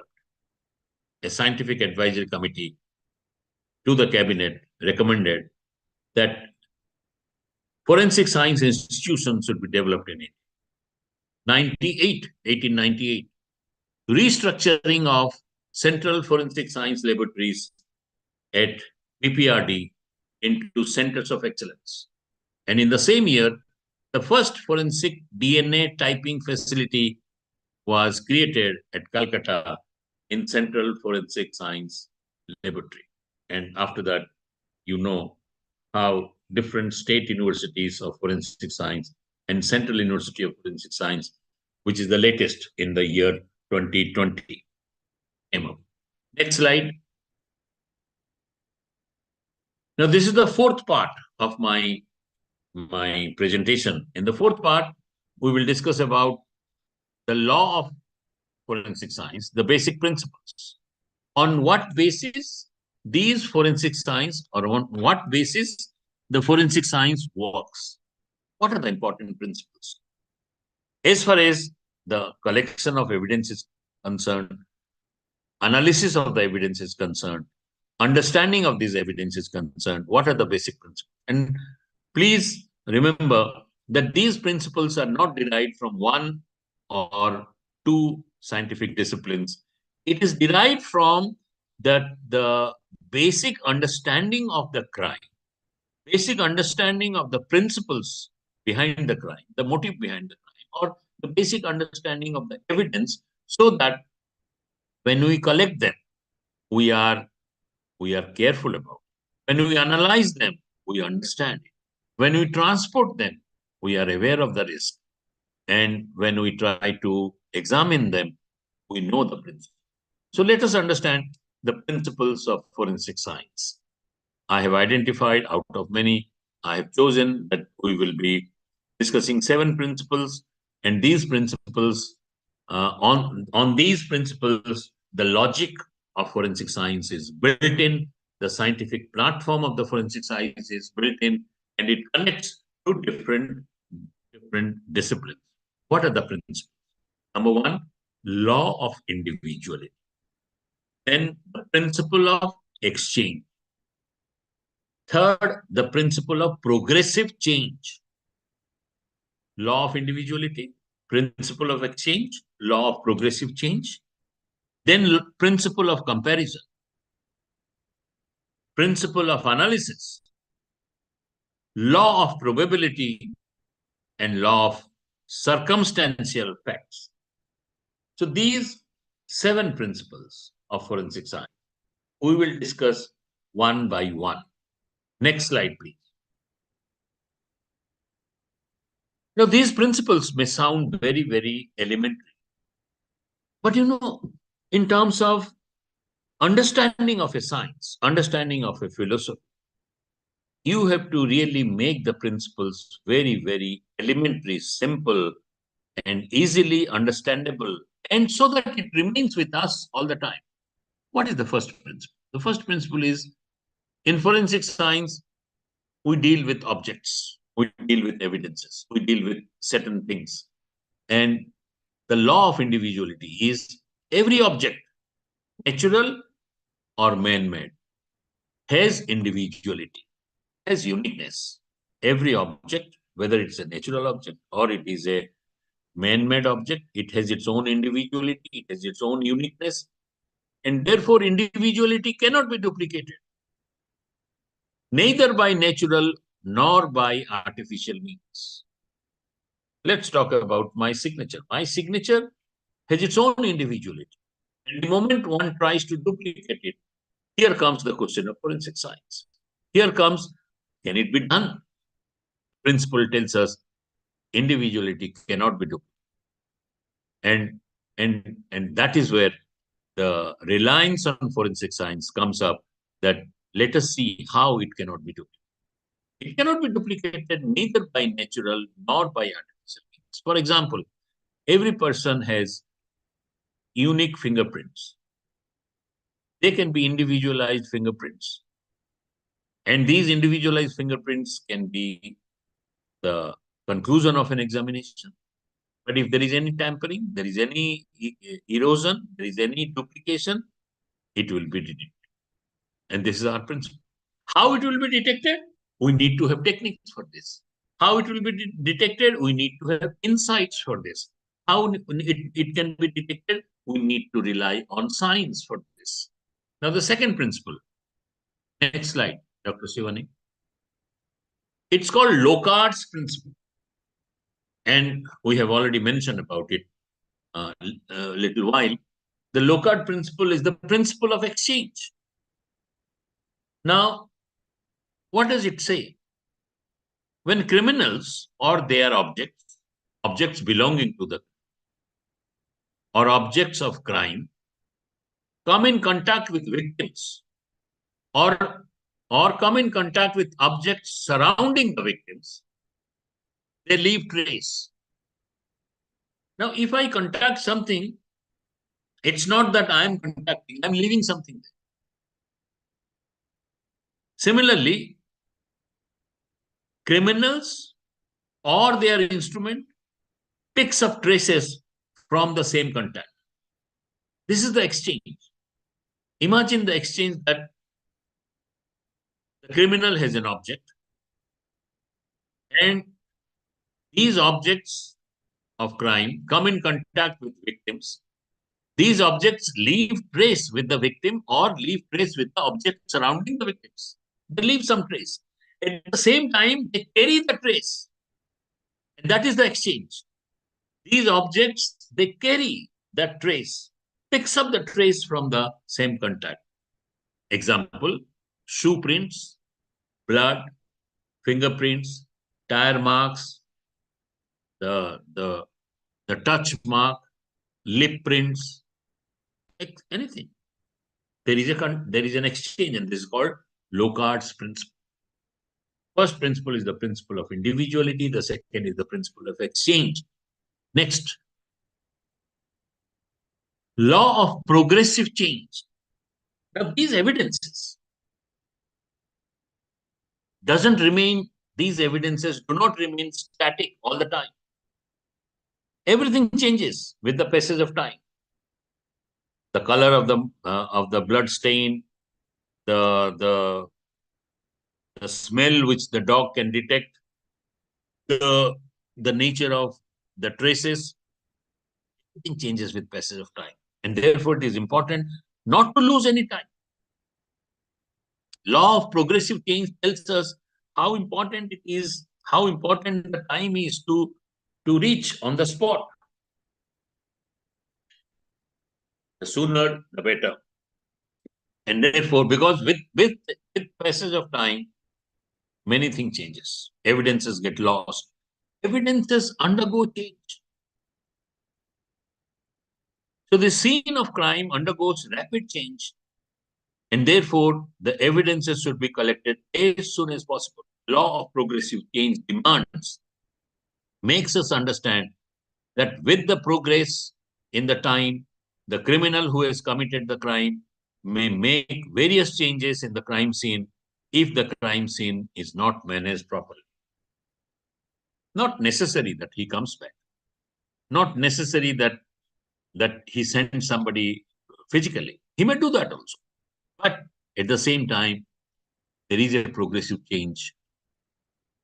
Change in time is directly proportional to the change or variation in the evidence collected. If you collect the same evidence on the first day, within 6 hours or within 24 hours, and you collect the same evidence after 48 hours or after 72 hours, the strength of the evidence goes down. And that is what the law of progressive change. Change in time is directly proportional to the change in the variation of the evidence collected. This is the third law. Next slide, Dr. Shivan. The fourth principle is the principle of comparison. It's very important that only like can be compared. You cannot compare incomparable. There are things which are comparable in the world, and there are things which are incomparable. For example, I always give this example in my anthropology classes, that what are the two most incomparable things in your life or in your real world? And I draw their attention that can you really compare your father with your mother? They are incomparable. Both your parents are incomparable. They are different. And therefore, the principle of comparison tells us that only like can be compared. Only comparable can be compared. So let's discuss it in forensic science. That how forensic science emphasizes the necessity of providing like sample, like specimen for comparison with the question if there is similarity, then only it could be compared. For example, if there are weapons and a murder is done by a firearm weapon, and there are other knives lying here and there in that scene, and you tend to compare or send a knife for comparison, but the crime has been done with another weapon, that makes no sense. Like can be compared, similar evidences need to be compared, and not the dissimilar one. Next slide.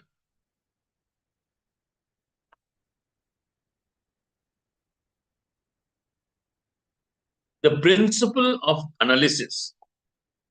The principle of analysis tells us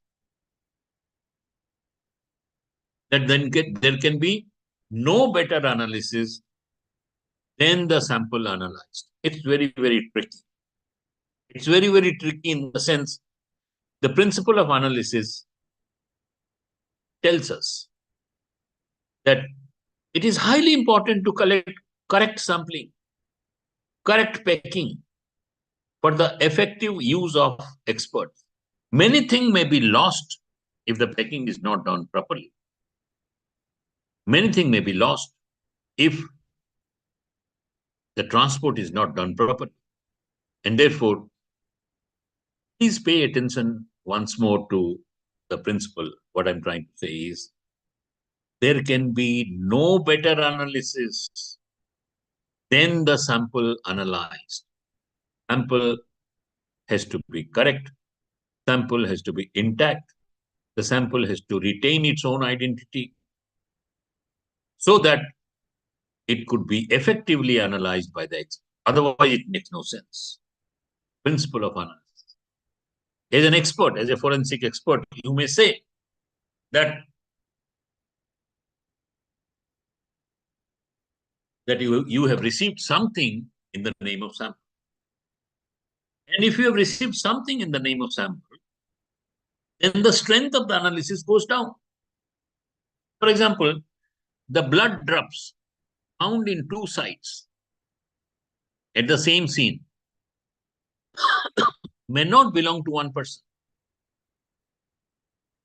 So, following the principle of individuality, first principle which we discussed, the two blood drops at two different sites of the same scene has to be packed in different vials, and they should be analyzed as two different specimens. If they are analyzed as blood drops, and if you categorize everything as blood sample, as one category, you are committing an error. You are committing an error of the principle of analysis. The principle of analysis tells us that nothing can be better, there can be no better analysis than the sample analyzed. Next slide. The law of probability tells us, the sixth law, the law of probability tells us that all the identification, either definite or indefinite, are made consciously or unconsciously on the basis of probability. Now, the law of probability plays a very significant role in establishing the connection, in establishing how we can connect two apparently unconnected things, but on the basis of high probability.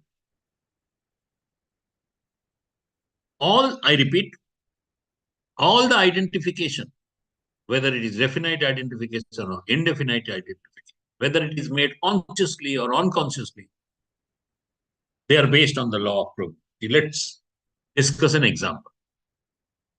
There is an unknown woman who is found to be murdered in a farmhouse. The dead body of that woman had a gold-plated tooth. The tooth is having a gold plate, one of the tooths. And also the foot has recently been healed from a fracture, healed foot fracture. And also a tattoo on her left arm, upper arm. Suppose this is one information which is there. And at the same time, there was a newspaper report that a woman with similar characteristics was also reported to be missing or absconding. Now, the law of probability tells that there is a very high chance that the unknown corpse is the missing woman. Because the law of probability is established not on the basis of one evidence, it is established on the basis of three evidences. And there is very unlikely that she will be a different lady. The probability of the corpse being of another woman will be very, very rare. And this is what the law of probability tells us or teaches us. in forensics. Next slide, last law. The law of circumstantial fact. And here it is connected to the crime scene, or maybe directly, indirectly, partially, totally. Let's see how it emerges. What do you mean by circumstantial fact? And what is the law? The law is facts do not die. Men can and men do. Humans, as human beings, we can die. We are dying. We generally die. So let's not understand the second part of the sentence. First part of the sentence is facts do not die. Importance of circumstantial evidence is as good as oral evidence. If somebody tells that I saw you or I saw somebody passing near the crime scene at the time of the crime, this is oral evidence. And circumstantial evidence is as good as oral evidence. And oral evidence depends upon many factors such as power of observation, power of assimilation, auto-suggestions. So if in the circumstances, your presence or somebody's presence is established, either through witness, observation, or through some other mechanism that circumstance reveals your presence, then it's a very, very important law. These are the 7 important principles on the basis of which the entire paradigm of forensic science is based as far as the collection, preservation, custody, analysis, and reporting of evidences in the case, in the courtroom. Next slide. Now it brings us to the part 5th. Now in the part 5th, in this part, we will discuss little bit as far as an evidence is concerned. Evidence is anything that attempts to prove or disprove something. Suppose somebody claims that I have humiliated a person for no reason or rhyme at 3 p.m. in my office on so-and-so date. He has no evidence to prove it, and I have no evidence to deny it. But if I can get an evidence that during that time, I had to make an affidavit in the court, and therefore I had gone to the court, and the court cameras have recorded my presence. I may not have appeared before the magistrate, but my presence in the court between 3 and 4 ensures that I must have traveled by 2:30 from here. And therefore, I could not have been there in my office by 3 or 3:15, time which is reported to malign me. So evidence is anything which tends to prove or disprove. Not necessarily that it will prove. It could also disprove. So when experts talk about the admissibility of an evidence in the court, they refer to its relevance. They refer to its pertinence. They refer to its significance. And therefore, it is the relevance of that evidence in the court of law, pertinence of that evidence, significance of that evidence, and its materiality. Materiality means it is not purely verbal. Its materiality in terms of matter, in terms of some physicality, that it tends to prove some, and that is important. Like my presence in the court, and as recorded in the digital camera. So evidence has a strong aspect of proving something or disproving something in terms of relevance, in terms of materiality, in terms of admissibility in the court of law. Next. What are the types of evidence we generally read or we generally discuss in forensic science? The types of evidences are 4 types. I mean, out of many, I would prefer to discuss 4 types. Physical versus non-physical, real versus demonstrative, known versus unknown, and individual versus class evidence. The terms are self-explanatory, but let us pay little attention quickly to what exactly we mean by this. Physical versus non-physical. Shivani. Dr. Shivani, next slide.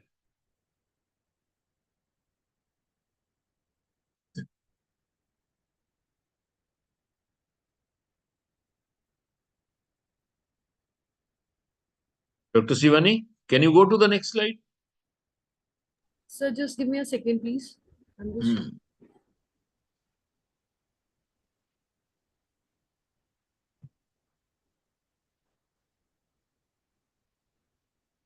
Physical versus non-physical. Nature of evidence.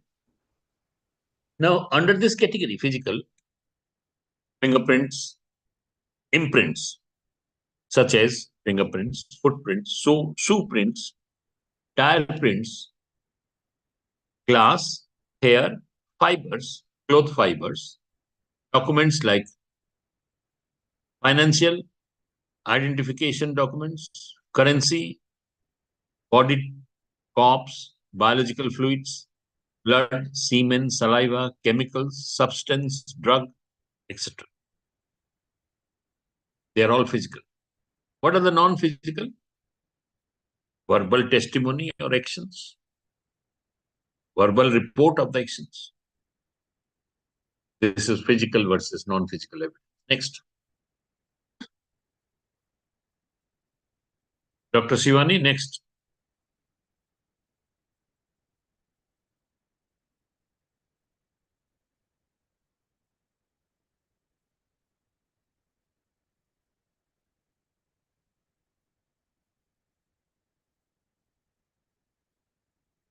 Real versus demonstrative. Real evidence are evidences which are generated by criminal activity. And demonstrative evidences are that is created to help or explain or clarify the real evidence. Real evidence is found at the crime scene or elsewhere and pertains to the crime. And demonstrative evidences are generated after the crime by a criminal investigator or by a forensic scientist. Example, fingerprints left at the scene or those obtained from a suspect, drugs, firearm, or bloods. I repeat, fingerprints left at the scene or those obtained from a suspect, drugs, and firearms. And demonstrative evidences, the examples are maybe a model, a 3D model of a crime scene made from a photograph or made from measurements, a chart or a diagram or a graph from analytical instruments that show some properties of a substance. So something which is built up, something which is demonstrative, something which is explanatory, something which is clarificatory to the real evidence is demonstrative. And real evidence are real in its totality. Next slide, Dr. Shivani.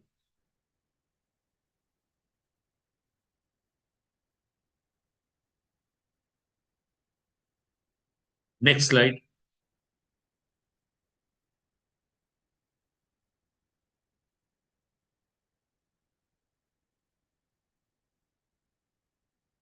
Yes.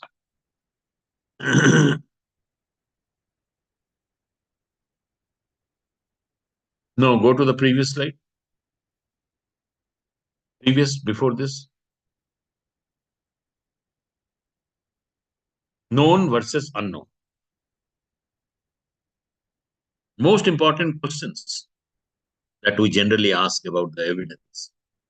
Do we know from where this evidence came? What is the source? Who left it?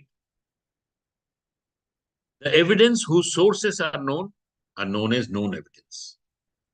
Who has left this?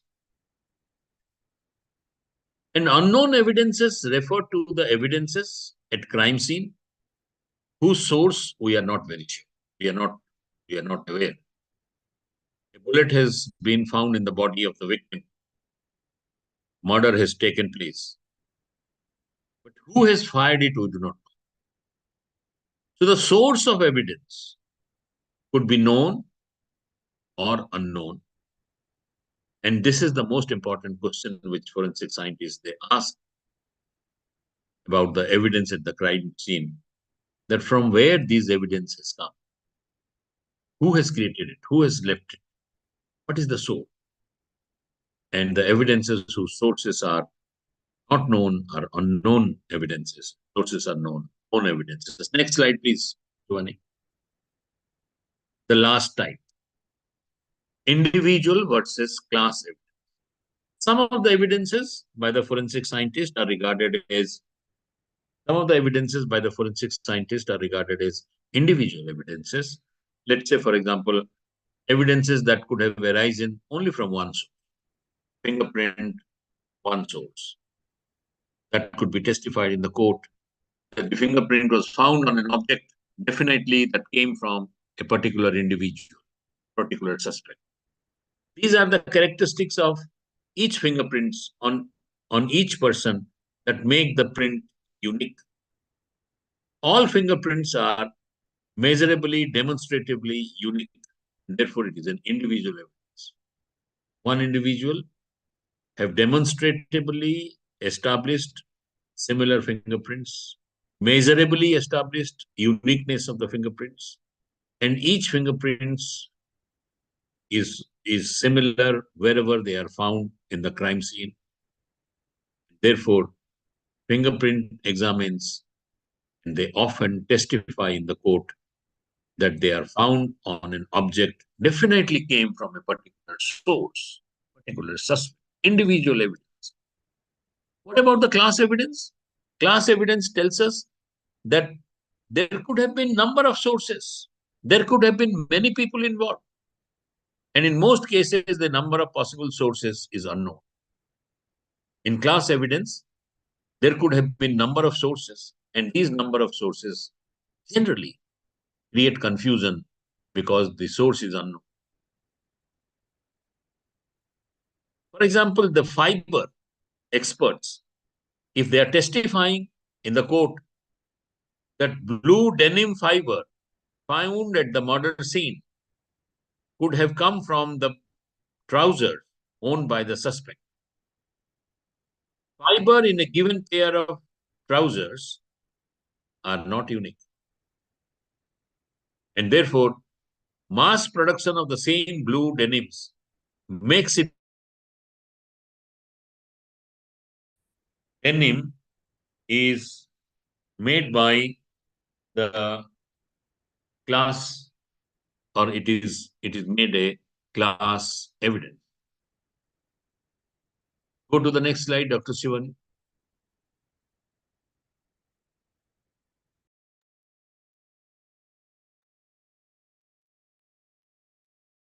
So this takes us to the last part,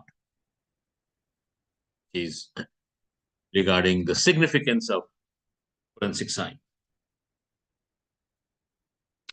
What are some of the important significance?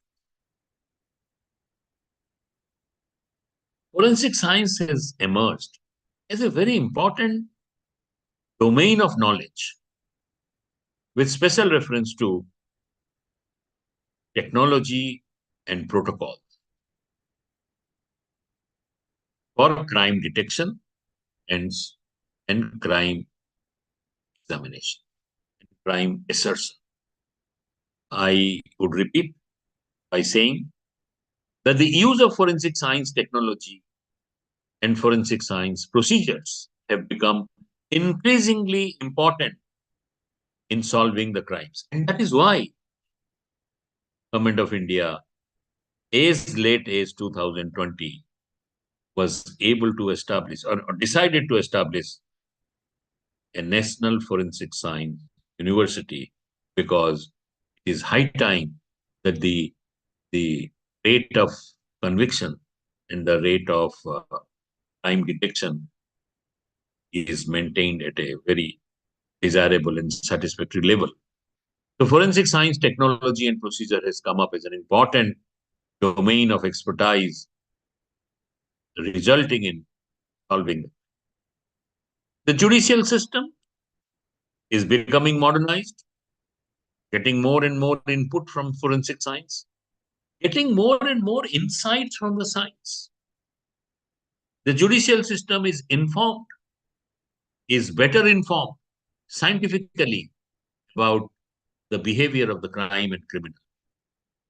And therefore, modernity is not, or modernization of technology is not only influencing the forensic science, but it is also modernizing the judicial system.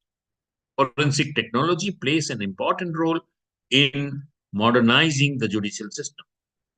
The conviction rate has been going up over the years, and that means the criminals are not being set free, and that's the contribution of the forensics. Significance of forensic science in regulating the crime. Next slide.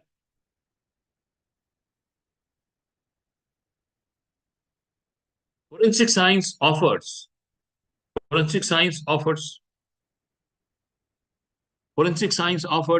scientifically valid information and facts via analyzing evidence that can be used in court. Forensic science offers scientifically valid information and facts via analyzing evidence that can be used in court. It also protects independence, autonomy, fairness of investigation. The government of India has given significant place to forensic science in the investigation, the prosecution, judicial process, based on new criminal law, replacing the IPC, Criminal Procedure Code, and Evidence Act. For example, the section 176.3 mandates collection of forensic science at the crime scene by a forensic science expert for offenses punishable by imprisonment of 7 years or more, and this act will come into force on July 1st, 2024. To explain little further on this, that the new criminal law, which is being enacted, section 176:3 mandates that unless there is a forensic evidence, unless there is a forensic science expert's opinion, forensic experts for offenses punishable by imprisonment of 7 years and more, it cannot be done. So it's also bringing in fairness to the system, that forensic scientists are no way connected to either the victim or the culprit. They are mere scientists, and they are operating in the laboratory, in the community, in the societal context, in terms of collection of evidences. And this act necessitates the report of forensic science expert has to corroborate that he is the offender, and only then there could be 7-year imprisonment. Or therefore, this is a very welcome trend in terms of the criminal jurisdiction, criminal jurisprudence. I think this is precisely what I wanted to tell you. But however, I fully understand that there are few cases which I would like to discuss, so we can have a very quick. I will not discuss the cases in greater detail. Next slide, Dr. Shivani. We will not discuss the cases in detail, but I'll give you this text to the organizers, to Vimal Madam and Ritu Madam, and they will pass it on. text of the slide. Now, I have identified some of the important cases, 5-6 cases, and a very quick in terms of some of the notable cases. In 1975, Ted Bundy, a notorious serial killer, responsible for more than 30 murders,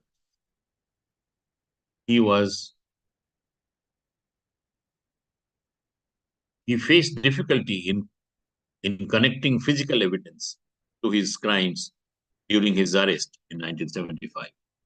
Despite being convicted only of kidnapping and initially he escaped and subsequent killings in Florida in 1978, which led to his capture.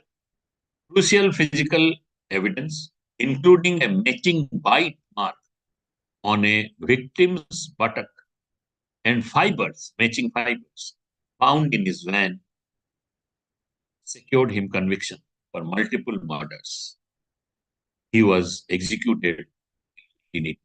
This was on the basis of a matching bite mark. Winnie Williams was convicted on the basis of fiber evidence. In Atlanta, this case ran through several years, 1979 to 81, 2-year period. This serial killer claimed the lives of 29 individuals, mostly children, strangulated them, and he was apprehended by police near a river where the bodies have been dumped based on suspicious activity. Though not caught in the act of disposing of a body, forensic evidence, particularly fibers, which matched, he was convicted. And 22 child murders who were sentenced to life prison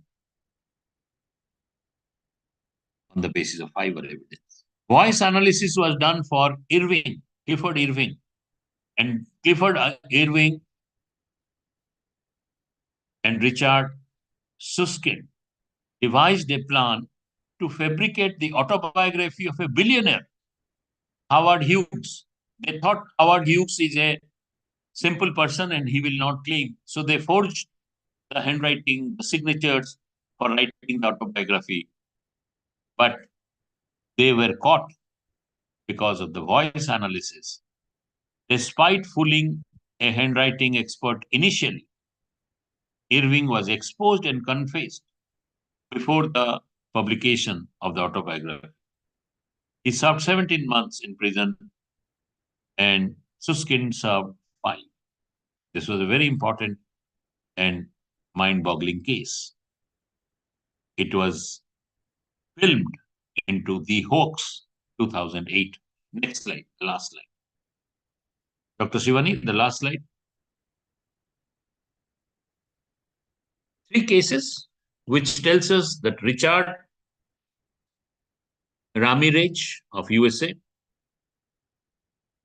operating in South California, 84 and 85, terrorized the region by breaking into homes while residents slept, resulting in 13 murders and multiple assaults. A vigilant teenager noticed the suspect in the vehicle and in the neighborhood, coinciding with the Night Stalker's latest attack. He reported the license plate to the police, leading them to the abandoned car where they discovered a crucial fingerprint. Utilizing new computer system, and it was detected on the basis of fingerprint using the new digital system, and he was punished, subsequently sentenced to death. As you know, DNA evidence has been a very important evidence. Unfailingly, DNA evidences have been establishing identity. The Green River Killer in 80s and 90s, operating along Washington State's Green River. He was responsible for a significant number of murders, estimated between 48 to close to 90 murders, primarily targeting the sex workers. The peak of the killing occurred in 1982-83. Suspicions initially fell on Gray Ridgway, who had a history of involvement with the mistreatment of the sex workers, dating back to 1983. Despite collecting DNA samples from Ridgway in 1987, the technology at the time failed to link him to the crime. It wasn't until 2001, remember, after 13 years, with advancement of DNA technique, that evidence was re-examined and finally incriminated Ridgway. He was arrested later and admitted guilt. He confessed to 48 murders, hinting at more, although these additional claims remain unverified. In exchange of avoiding the death penalty, he pleaded guilty and received 48 life sentence imprisonment. Finally, the Dennis Rader from USA. In his case, the evidence was from a computer disk floppy. He was the killer that instilled fear in Wichita, in Kansas, between 1974 and 91, claiming lives of 10 victims, seeking attention. The killer correspondent, look at the audacity of his behavior.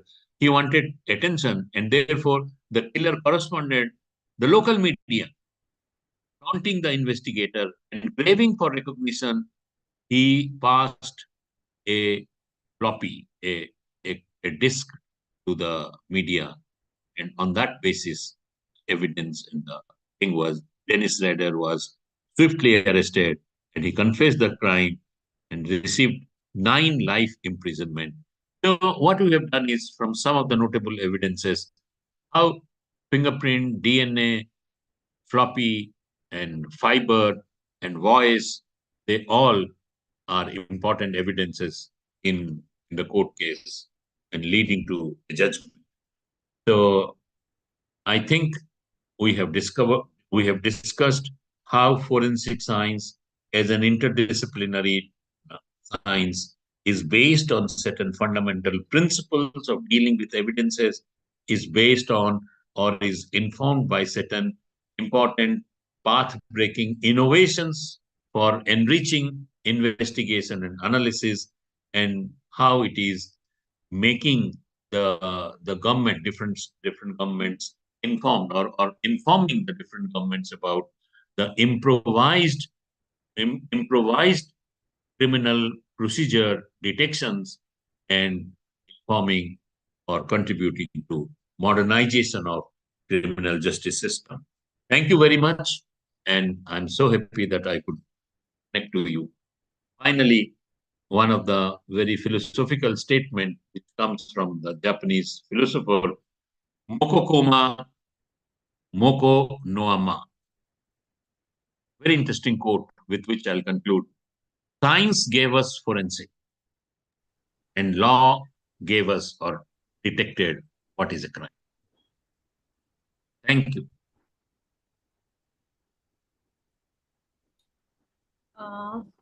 Thank you so very much, sir, for this enlightening session. Your depth of knowledge for the subject matter truly shone through, making it both enlightening and enjoyable for all the attendees.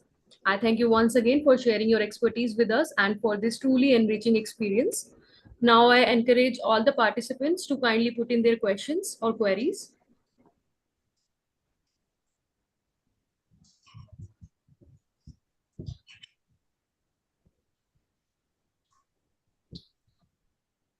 Sir, there is this question from Sonu Ram Shankar. He's asking, is there confidentiality of the scientific investigator to avoid the pressures?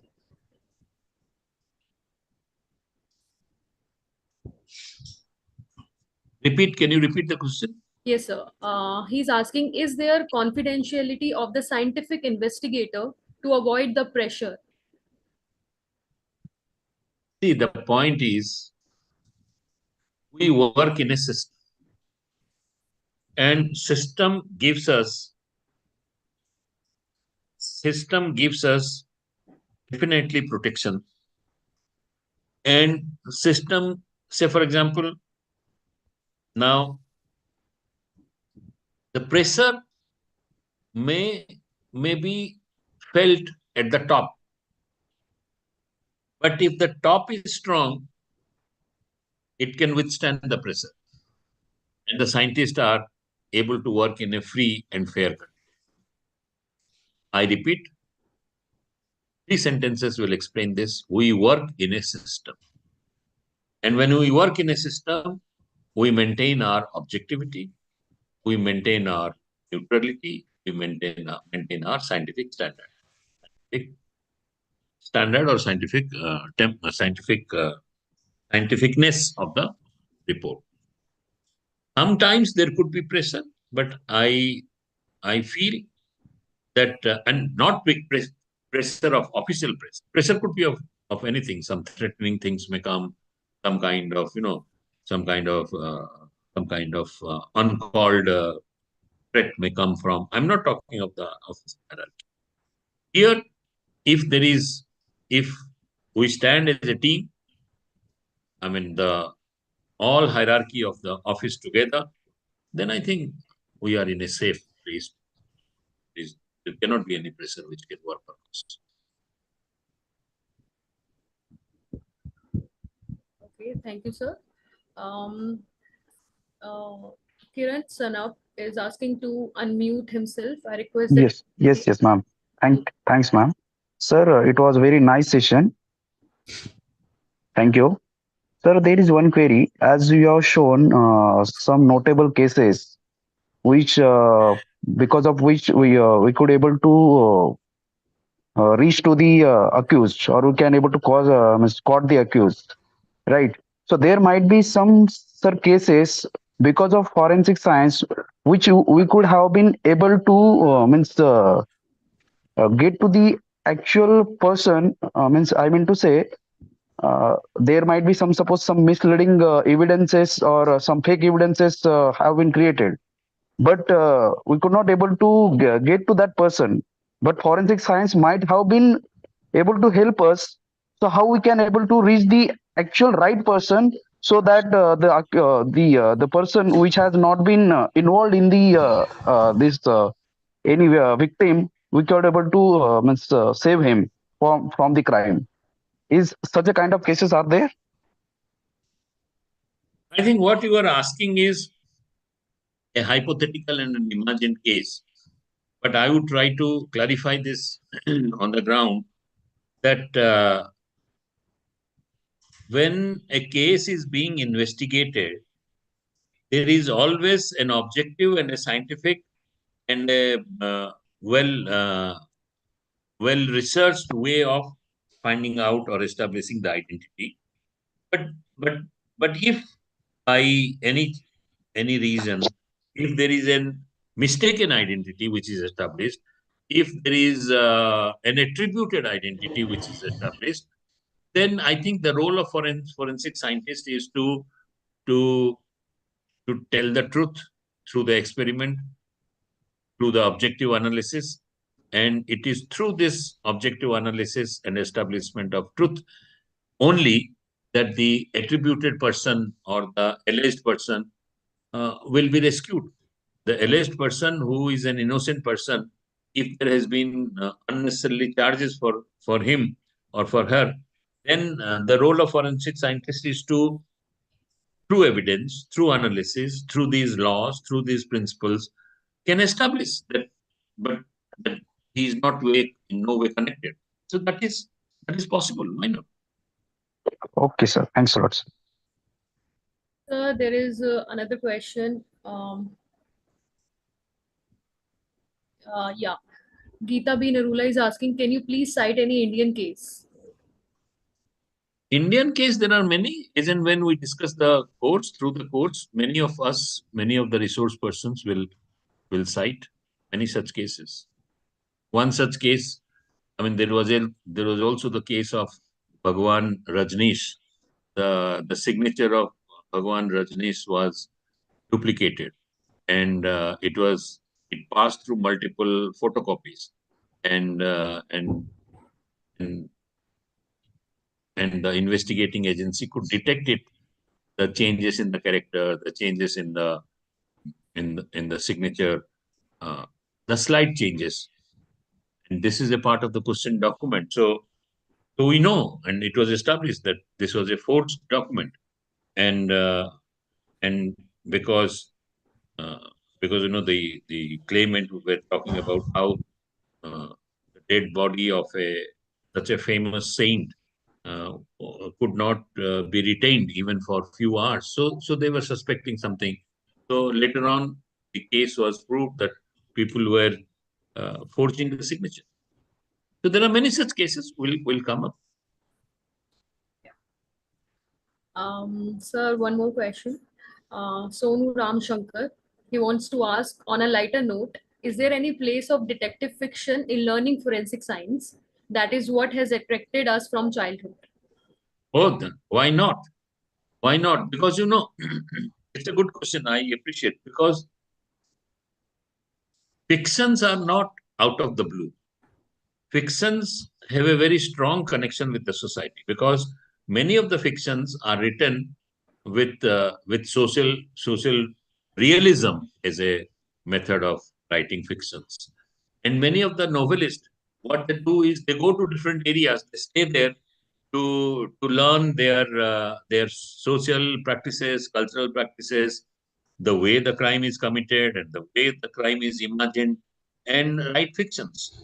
So fiction is a genre, is a medium to express human imaginations and human possibilities.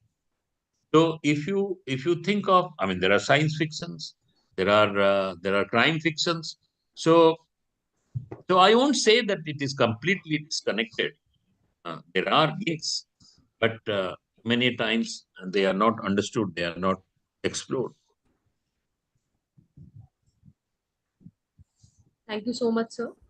And with that note, I would like to summarize this session as forensic science rooted in ancient practices has evolved into a crucial field in modern criminal investigation. Its principles revolve around the application of scientific methods to analyze evidence, helping in the resolution of legal matters. The significance of forensic science lies in its ability to uncover truth, provide justice, and ensure accountability in legal proceedings. So to say, from fingerprinting analysis to DNA fingerprinting, forensic science continues to advance, playing an important role in solving crimes and exonerating the innocent. Thank you so very much for the active participant. I would like to once again thanks Professor Patnaik and all the participants for their encouraging interest in forensic science. Now I request Dr. Durga Rao Padeda to give vote of thanks. Dr. Durga Rao is an associate professor at Department of Anthropology, University of Delhi. His research interest lies in forest environment, ethnomedicine, crime scene analysis, and investigation. Dr. Durga Rao, please proceed with the same. Thank you, Dr. Shivani. Thank you. This is a formal vote of thanks from the first session.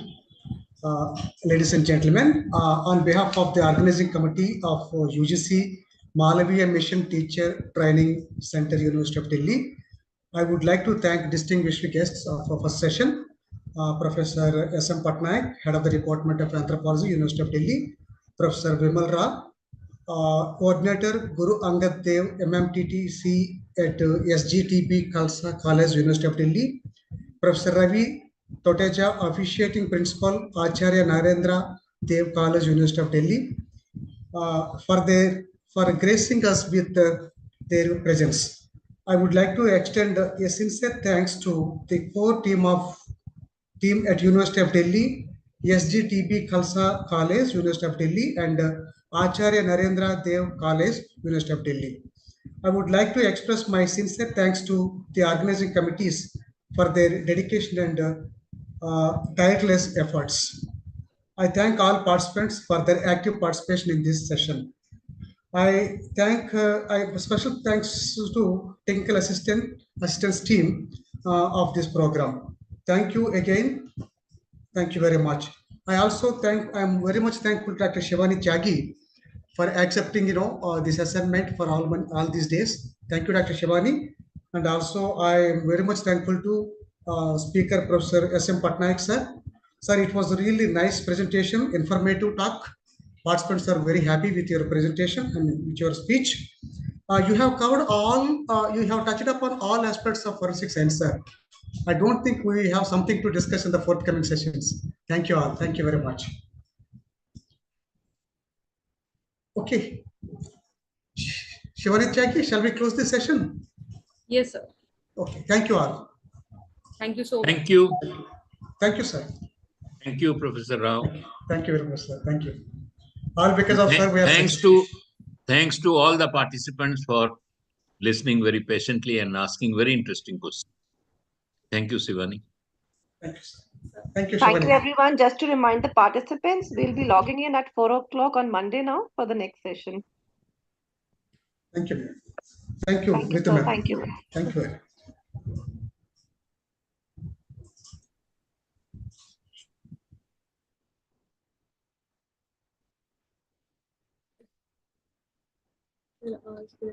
Sir, in spite of the fact that we have made significant progress in forensic science, yet there are number solve नहीं हो रहे. Gumanami Baba case. We have heard about a few cases of crimes where the suspect convicts were executed. After the execution was performed, it was found that the convicts were actually innocent. Please give your comments on such cases and as to how forensic science failed. I do not agree. I just wanted to know.